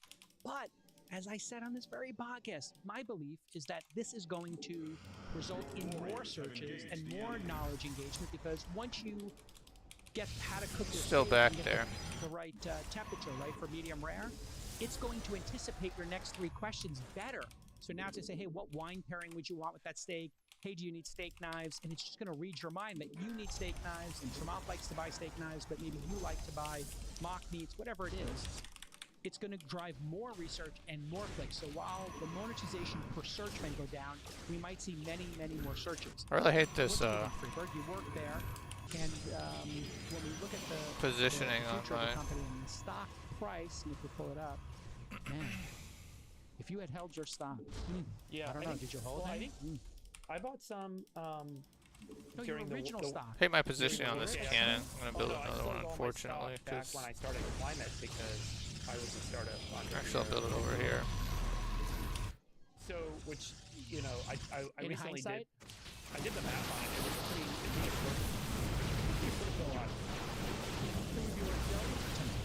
No. Would it have been $1 billion? No. Okay. I was not like I was not a senior exec. I think what you said is probably true. So that's accretive. I think the other thing that's probably true is a big measure at Google on the search page in terms of search engine performance was the bounce back rate, meaning someone does a search, they go off to another site, and then they come back because they didn't get the answer they wanted. And then the one box launched, which shows a short answer on the top, which basically keeps people from having a bad search experience because they get the result right away. So a key metric is they're going to start to discover which vertical searches, meaning like, hey, cooking, recipes, that kind of stuff, like you're referencing, sports, travel. yeah. There's lots and lots of these different types of searches that will trigger a snippet or a one box powered by Gemini that will provide the user a better experience than then jumping off to a third-party page to get that same content. And then they'll be able to monetize that content that they otherwise were not participating in the monetization of. So I think the real victim in all this is that long tail of content on the internet that probably gets cannibalized by the snippet one box experience within the search function. And then I do think that the revenue per search query in some of those categories actually has the potential to go up, not down. Explain. Give me an example. You keep people on the page, you get more search volume there. You get more searches because of the examples you gave. And then when people do stay, you now have the ability to better monetize that particular search query because you otherwise would have lost this to the third-party content page. So, for example, selling steak knives is another, it's kind of a good example, or booking the travel directly and so on. So by keeping more of the experience integrated, they can monetize the search per query higher. Not good. And they're going to have more queries, and then they're going to have the quality of the queries go up. So I think it's all in. There's a case to be made. I haven't done a spreadsheet analysis, but I guarantee you, going back to our earlier point about precision versus accuracy, my guess is there's a lot of enterprise type folks doing a lot of this precision type analysis, trying to break apart search queries by verticals and trying to figure out what the net effect is of having better AI-driven boxes and snippets. And my guess is that's why there's a lot of buying activity happening in the stock right now. And I think they're probably all missing, to Moth's point, a lot of these call options like isomorphic lab. I can tell you Meta and Amazon do not have an isomorphic lab that's way more sitting inside their business that suddenly pops a couple $100 billion in market cap. And Google does have a few of those. So other banks could actually help there may be other, there's Calico, we'll talk about Calico, I don't know what's going on over there. Let me get Sachs involved in this discussion. Sachs, let me show that example. It's obvious. Google is telling you where they got these citations from and how they built their how to clean your couch, how to make your steak. They were in a very delicate balance with content creators over the past 2 decades, which is I was not expecting. I mean, I guess I just let his adepts in. I just didn't even see him. The need to send traffic to these places, they're going to benefit from it. To me, this is the mother of all class action lawsuits because they're putting it right up there. Hey, we're using your content to make this answer. Here's the citations. We didn't get your permission to do this, but we're doing it anyway.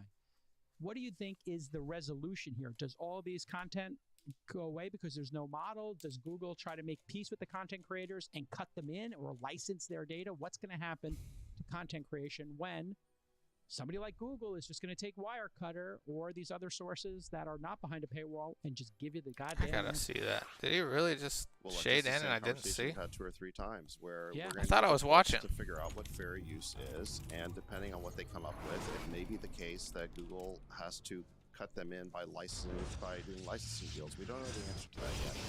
By the way, I do know a founder who is already skating to where the puck is going and creating a rights marketplace so that content owners can license their AI rights to whoever wants to use them. I think that could be that's smart. very I interesting. had a call with him yesterday, and you and I will be on effectively together once Okay, again. good. You and I. Yeah. So I don't want to say who it is because I'm going to let him announce his own round, but I'm going to be participating in the seed round. Oh Look, my stepping God. back here, it's interesting. If you go back to the very beginning of Google, the OG Google search bar had two buttons on there, right? Search and I feel lucky. I feel did lucky not was see just it tell me at the answer, all. Just take me to the best result. And no one ever did that because it kind of sucked. Then they started inching towards with one box, but you didn't get the one box very often. It's very clear now that Gemini powered one box is the future of Google search. People just want the answer. I think that this feature is going to eat the rest of Google search. Now, it's a little bit unclear what the financial impact of that will be. I think, like you guys are saying, there'll probably be more searches because search gets more useful. There's fewer blue links to click on, but maybe they'll get, compensated through those like relevant ads. Hard to say. You're probably right that Google ultimately benefits here, but let's not pretend this was a deliberate strategy on their point. They got dragged kicking and screaming into this by innovation and Perplexity and other companies. Yep. They had no idea. They got caught completely flat-footed, and they've now, I guess, caught up by copying Perplexity. And sucks for Perplexity. I think they're kind of screwed now unless they get an acquisition deal. Exactly. But Perplexity came up with the idea of having citations in having a comprehensive search result, which was something search result with citations and related questions, and they did it extremely well. And quite frankly, all Google had to do was copy them. Now they've done that. Yep. And I think it does look like a killer and product. by the way, this was all something that I saw 15 years ago when I did Mahalo, which was my human-powered search engine, and which I had copied or been inspired by Naver and Daum in Korea. They were the first ones to do this. You know it, Chamath, because there were only 3 or 4 markets where Google couldn't displace the number one. Korea, Russia, Japan. Russia had, what was the Russian search engine? God, I can't remember it now. Japan had Yahoo Japan, which Masayoshi-san had carved out. He was never part of it, and they were loyal to that. And very nationalistic Koreans and very innovative folks at Daum and Naver just made search that was so amazing. You do a search and it'd be like, here's music, here's images, here's answers, here's Q&A. It was awesome.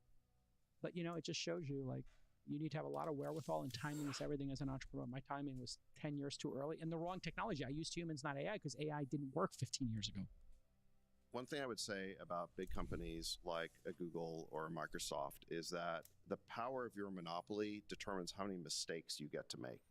So think about Microsoft completely missed iPhone. Remember? And they screwed up the whole smartphone, mobile phone era. And it didn't matter. Didn't matter.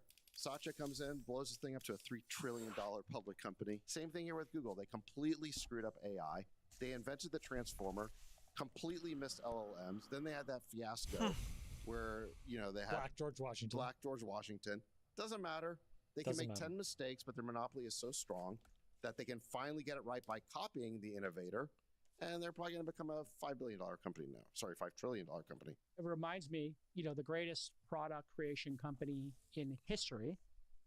I think we all know who that was. And take a look down memory lane. Here are the 20 biggest failed Apple products of all time. The Apple Lisa, Macintosh Portable. We all remember the Newton, which was their PDA. The 20th anniversary Macintosh Super Sexy. People don't remember they had their own video game. I was at a conference a couple years ago that Jeff Apple Bezos Pippin. spoke at. I think he's given this talk in a couple other places. You could probably find it on the internet. Yeah. But he talks about Amazon's legacy of failure and how they had the Fire Phone and the Fire this and the Fire that. And he's like, our job is to fail. Big swings. We have to make these blunders, but what makes us successful is that we learn from the failures and, we make the right next decision. Yeah, but I'd say if you're a startup and you make big failures, you usually just go out of business. One and done. Yeah, but this is how you stay. This is how you stay. But this is how you stay competitive. If you're a big founder-led tech company, the only way you're going to have a shot at staying relevant is to take big shots that you're going to fail at. I remember just don't. this one. You the can't iPod just. Hi-Fi. You have to do things that you're going to fail at. Right. Like, remember this boombox? This is one of the huge differences between startups and big companies is that big companies can afford to have a portfolio of products. They have a portfolio of bets. Some of them will work, and that keeps the company going. Startup really has to go all in on their best idea. Totally. I always tell founders, just go all in on your best idea. They're always asking me for permission to pivot, and I always tell them, go for the best idea. Don't hedge. Don't try to do 5 things at once. Just go all in on your best idea. Yeah. And if it doesn't work There it out, is. you reboot and start with a new Go cap all in. table. You're going to go all in. So to speak, another amazing episode is in the can. The boys are in a good mood. You got your great episode. No guests this week. Just all bestie all the time. And very important, the more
Can't seem to get a game. Come on.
can't seem to get a game. Not cool, bro.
Man, this is laggy. PvT though. I've only played PvP so far, so I guess it's nice to play another matchup.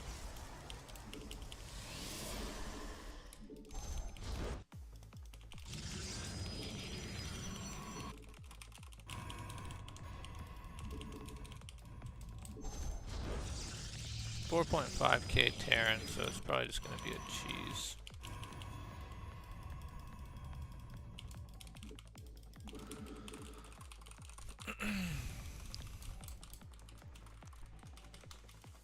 If I were to guess.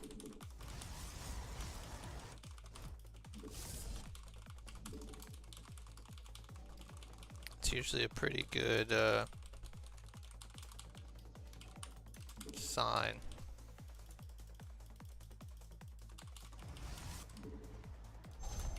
Pretty good bet you can make.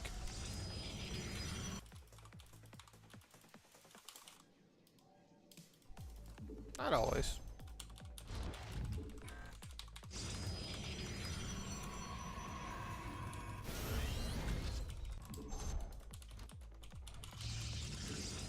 Well, this looks pretty standard.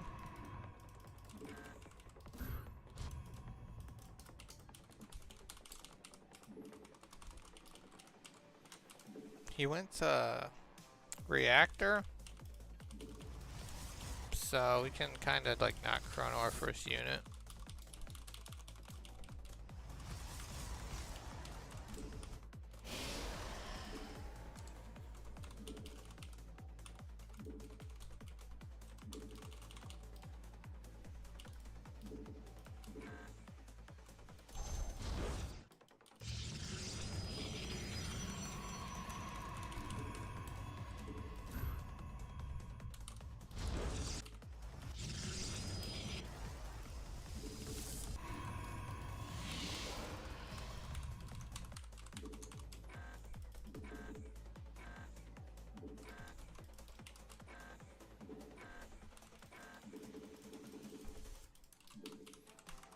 Yeah. Gotta be consistently scouting against Terran for sure.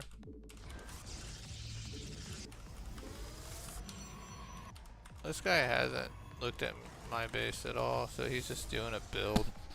I'm gonna go ahead and go Void Ray first. Even though he didn't scout my Stargate. It's pretty safe, I think. Same with this battery at the ramp. It's the way to be extra safe, is to have this battery at the ramp.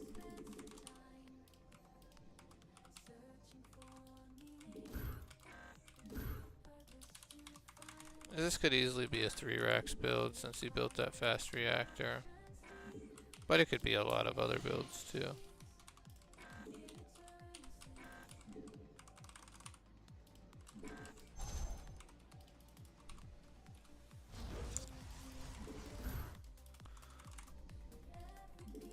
Gonna get a robo now. Second Void Ray is on the way.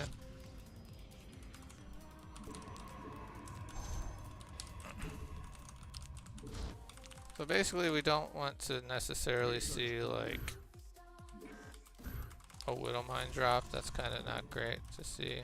It's not the end of the world since we have Void Rays.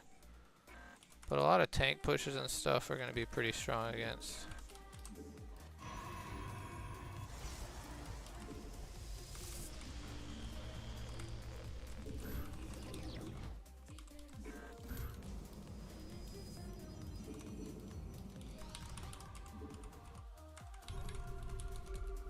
Actually scans.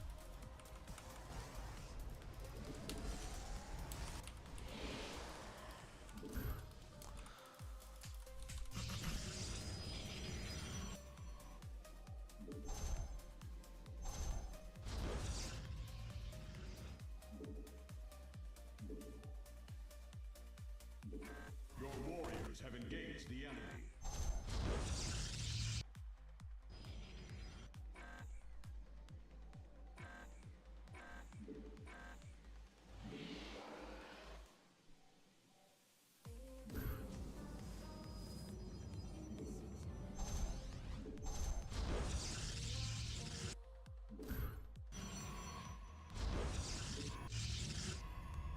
Base is under attack. Engage the enemy.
I think we should be good here.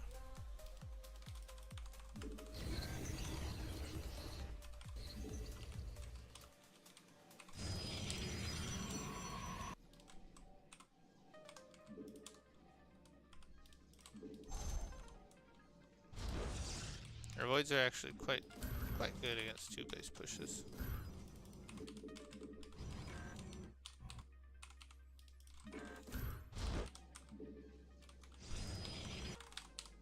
Depends on micro and stuff, but they can be quite good.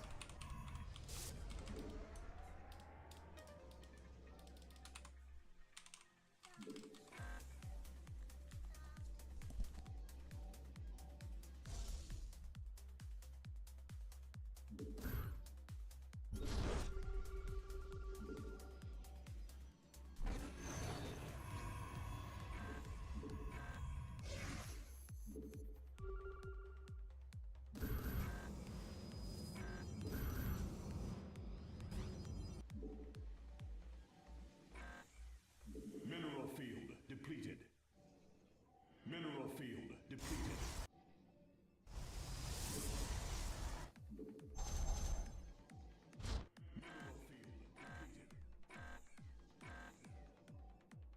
Mineral field depleted.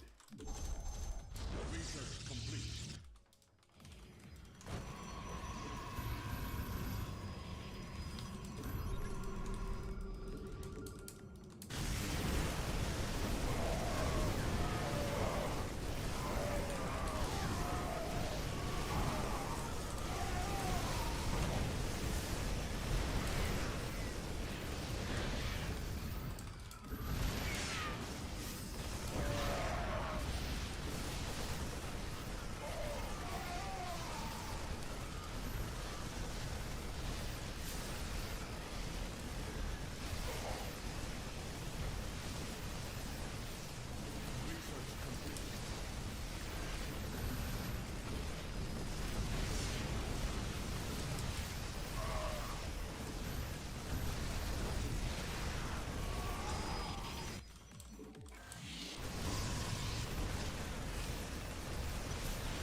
Base is under attack.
Kind of got a little bit unlucky because he caught me in a weird spot at my third to start that fight.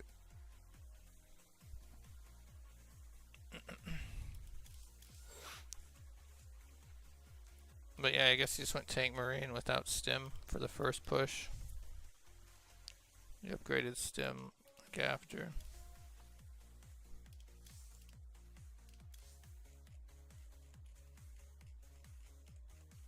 Yeah, it was just combat shields first.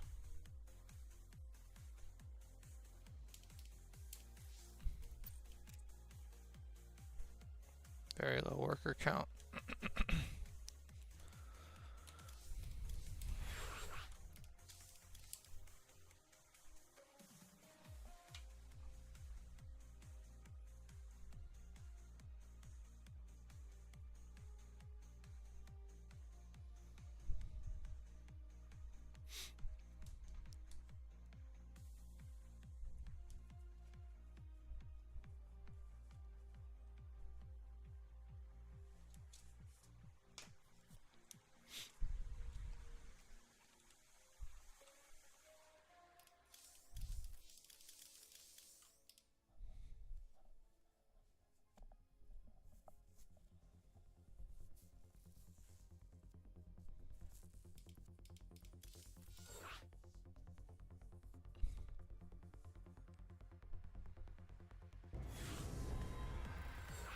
It's a fast queue. It's a good sign. Oh, it's the same guy. Man, there's lag in this game too. Alright. It's gonna go 7-gate robo.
Have engaged the enemy. Looks like he's probably just doing the same build. Well, maybe not. He didn't take his... Did not take his expansion yet. So that's it's a difference.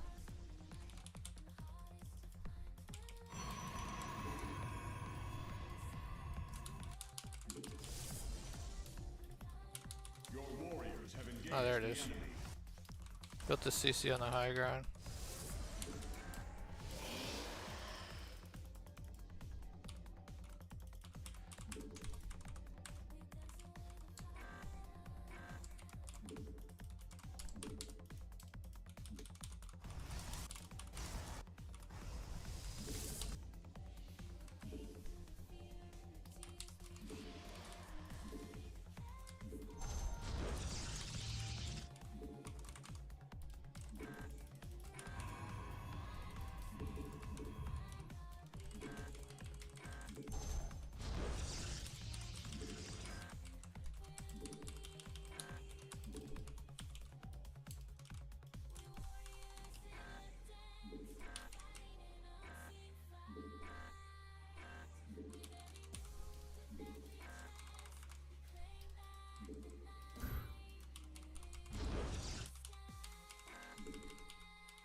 Research complete.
Oh, he killed my prism.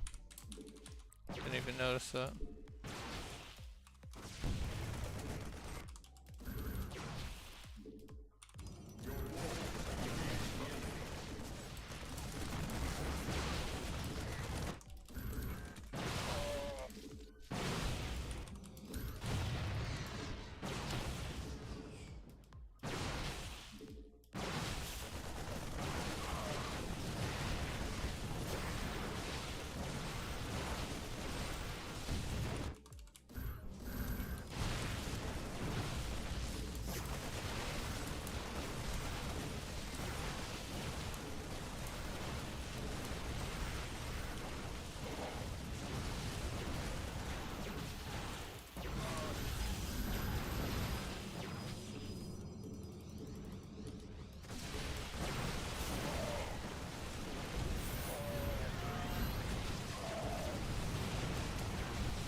GG. So we went 3 racks that game, but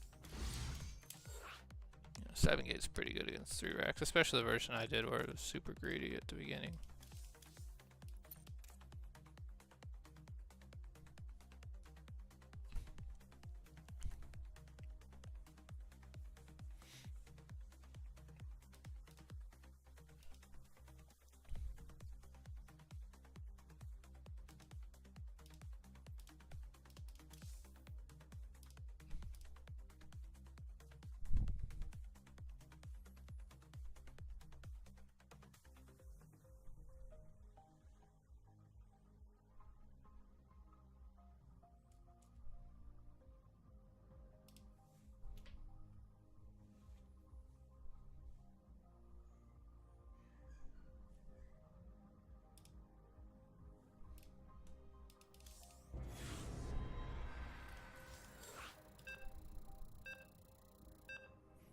Yeah, I noticed that.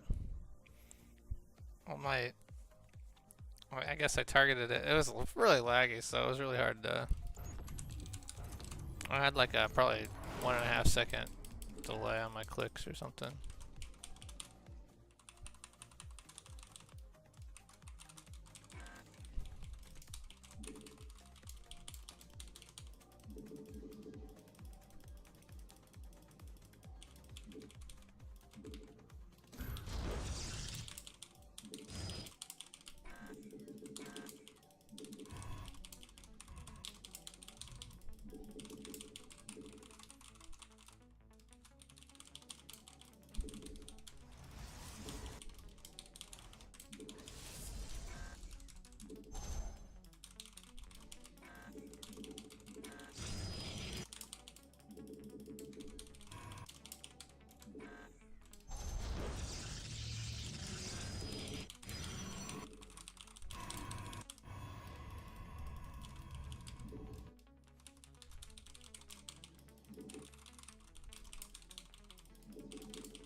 Okay, okay.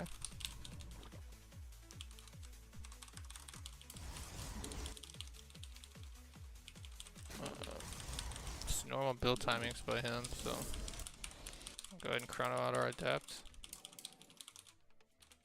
Keep our probe out front of his base to see when his lings pop. Try not to lose our probe. Alright, lings pop.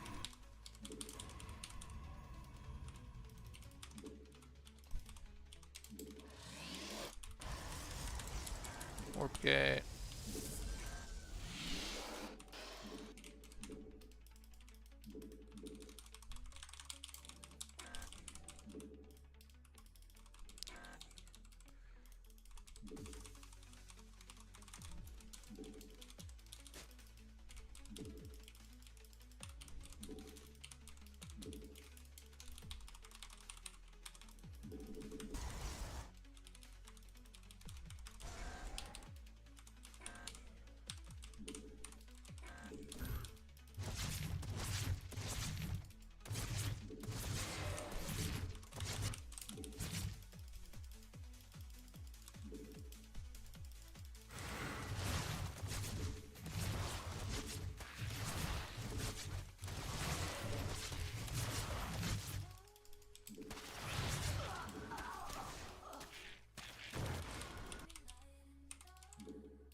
Your warriors have engaged the enemy.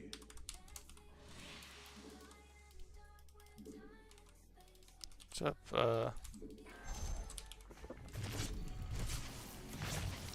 Jorera?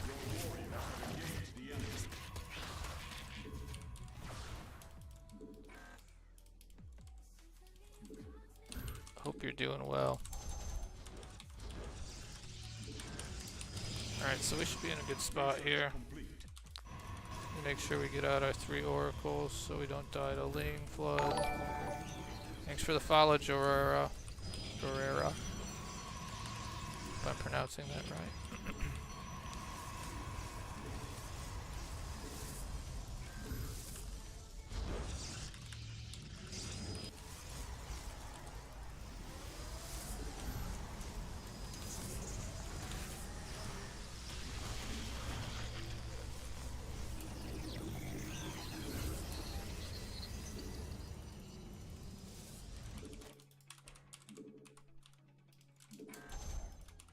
Your warriors have engaged.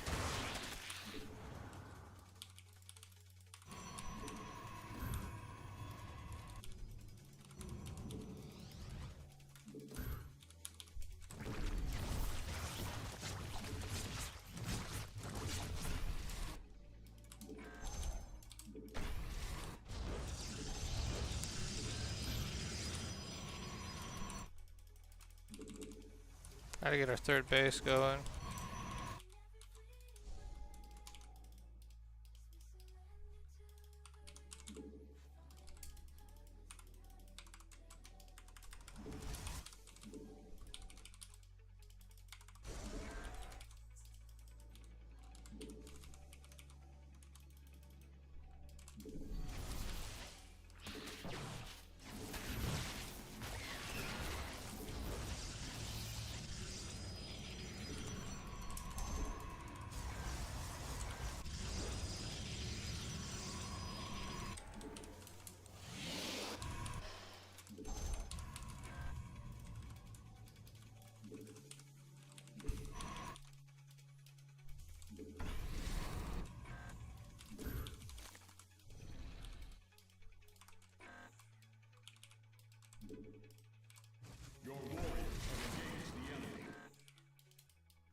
Always one carrier that I mess up and somehow don't rally properly. Depleted.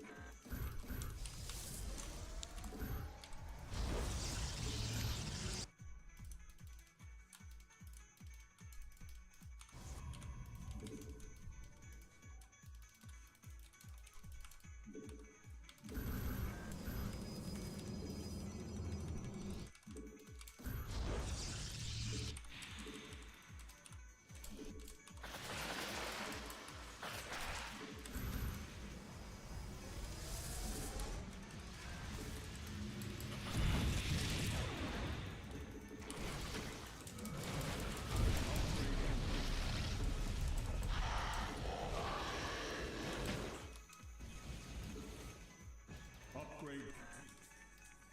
Your warriors have engaged the enemy.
Why are these...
Oh man, I made that way too hard for myself.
I have to go to the bathroom. I'll be right back.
Alright, we back.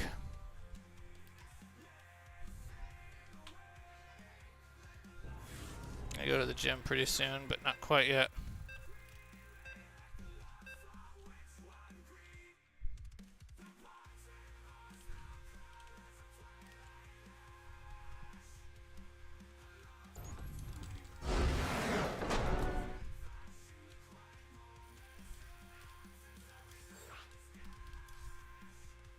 Big dub, big dub.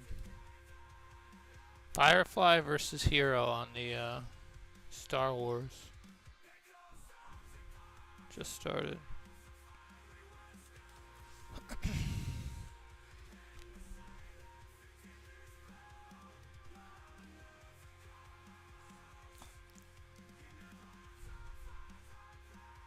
Whenever I watch Hero play, it doesn't help at all.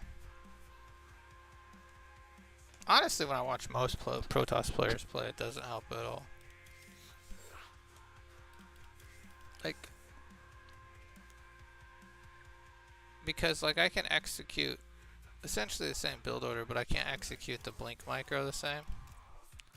And like without blink micro, trying to follow most Protoss build orders is a fool's errand because it requires you to be able to execute blink micro at a certain level for a majority of builds.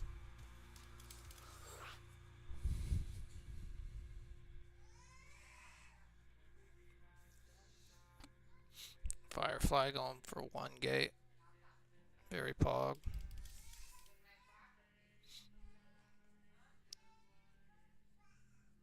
Hero going for 2 gate. What is this wall?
Your warriors have engaged the enemy.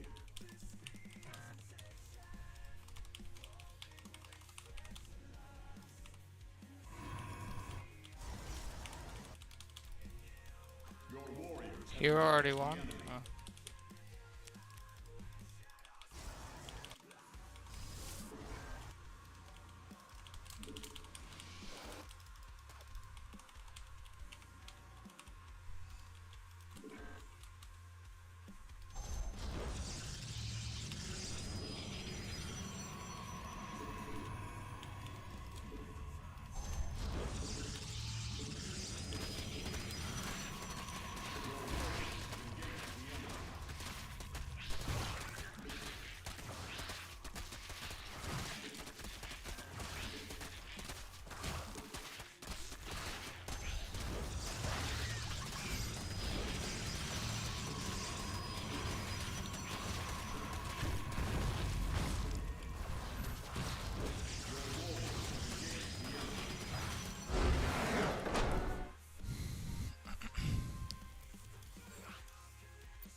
Okay. That was a build.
Need to go on a big win streak here. No more else. No more else. Only dubs.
I think that's the normal hatch timing, isn't it? Or not? Yeah, it looks like it.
Oh my gosh, how many missed shots did I have there?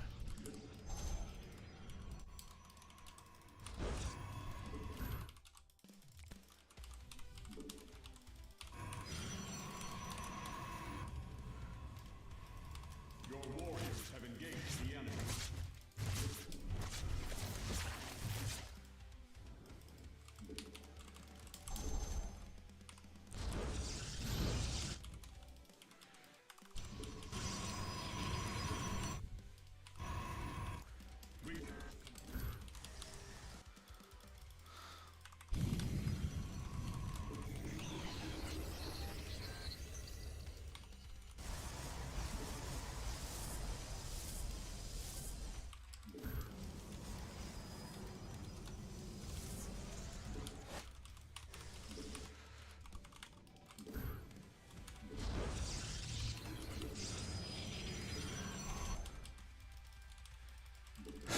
Fucking pathing.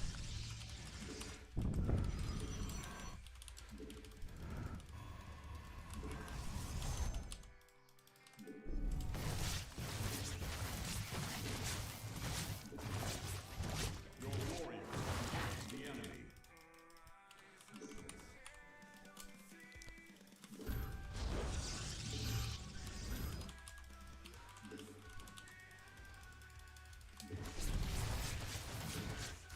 Your warriors have engaged the enemy.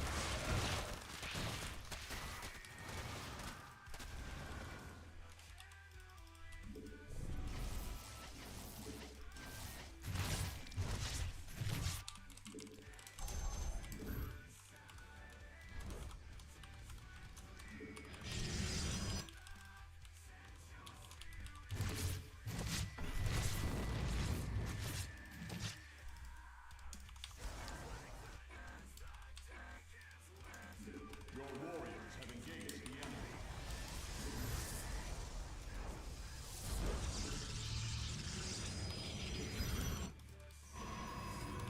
Mineral field depleted.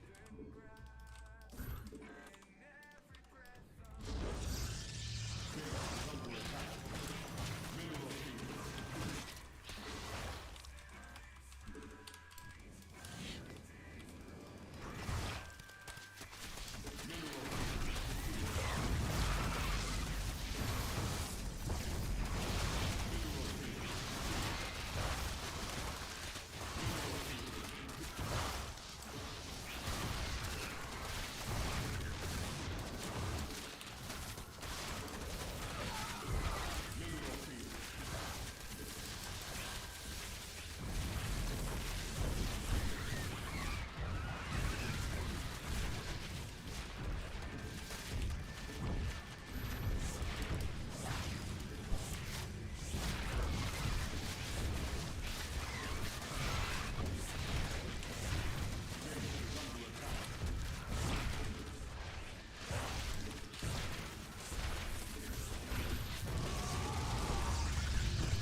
I mean, he's got so few drones, man. Base is under attack. Base is under attack. Your warriors have engaged the enemy.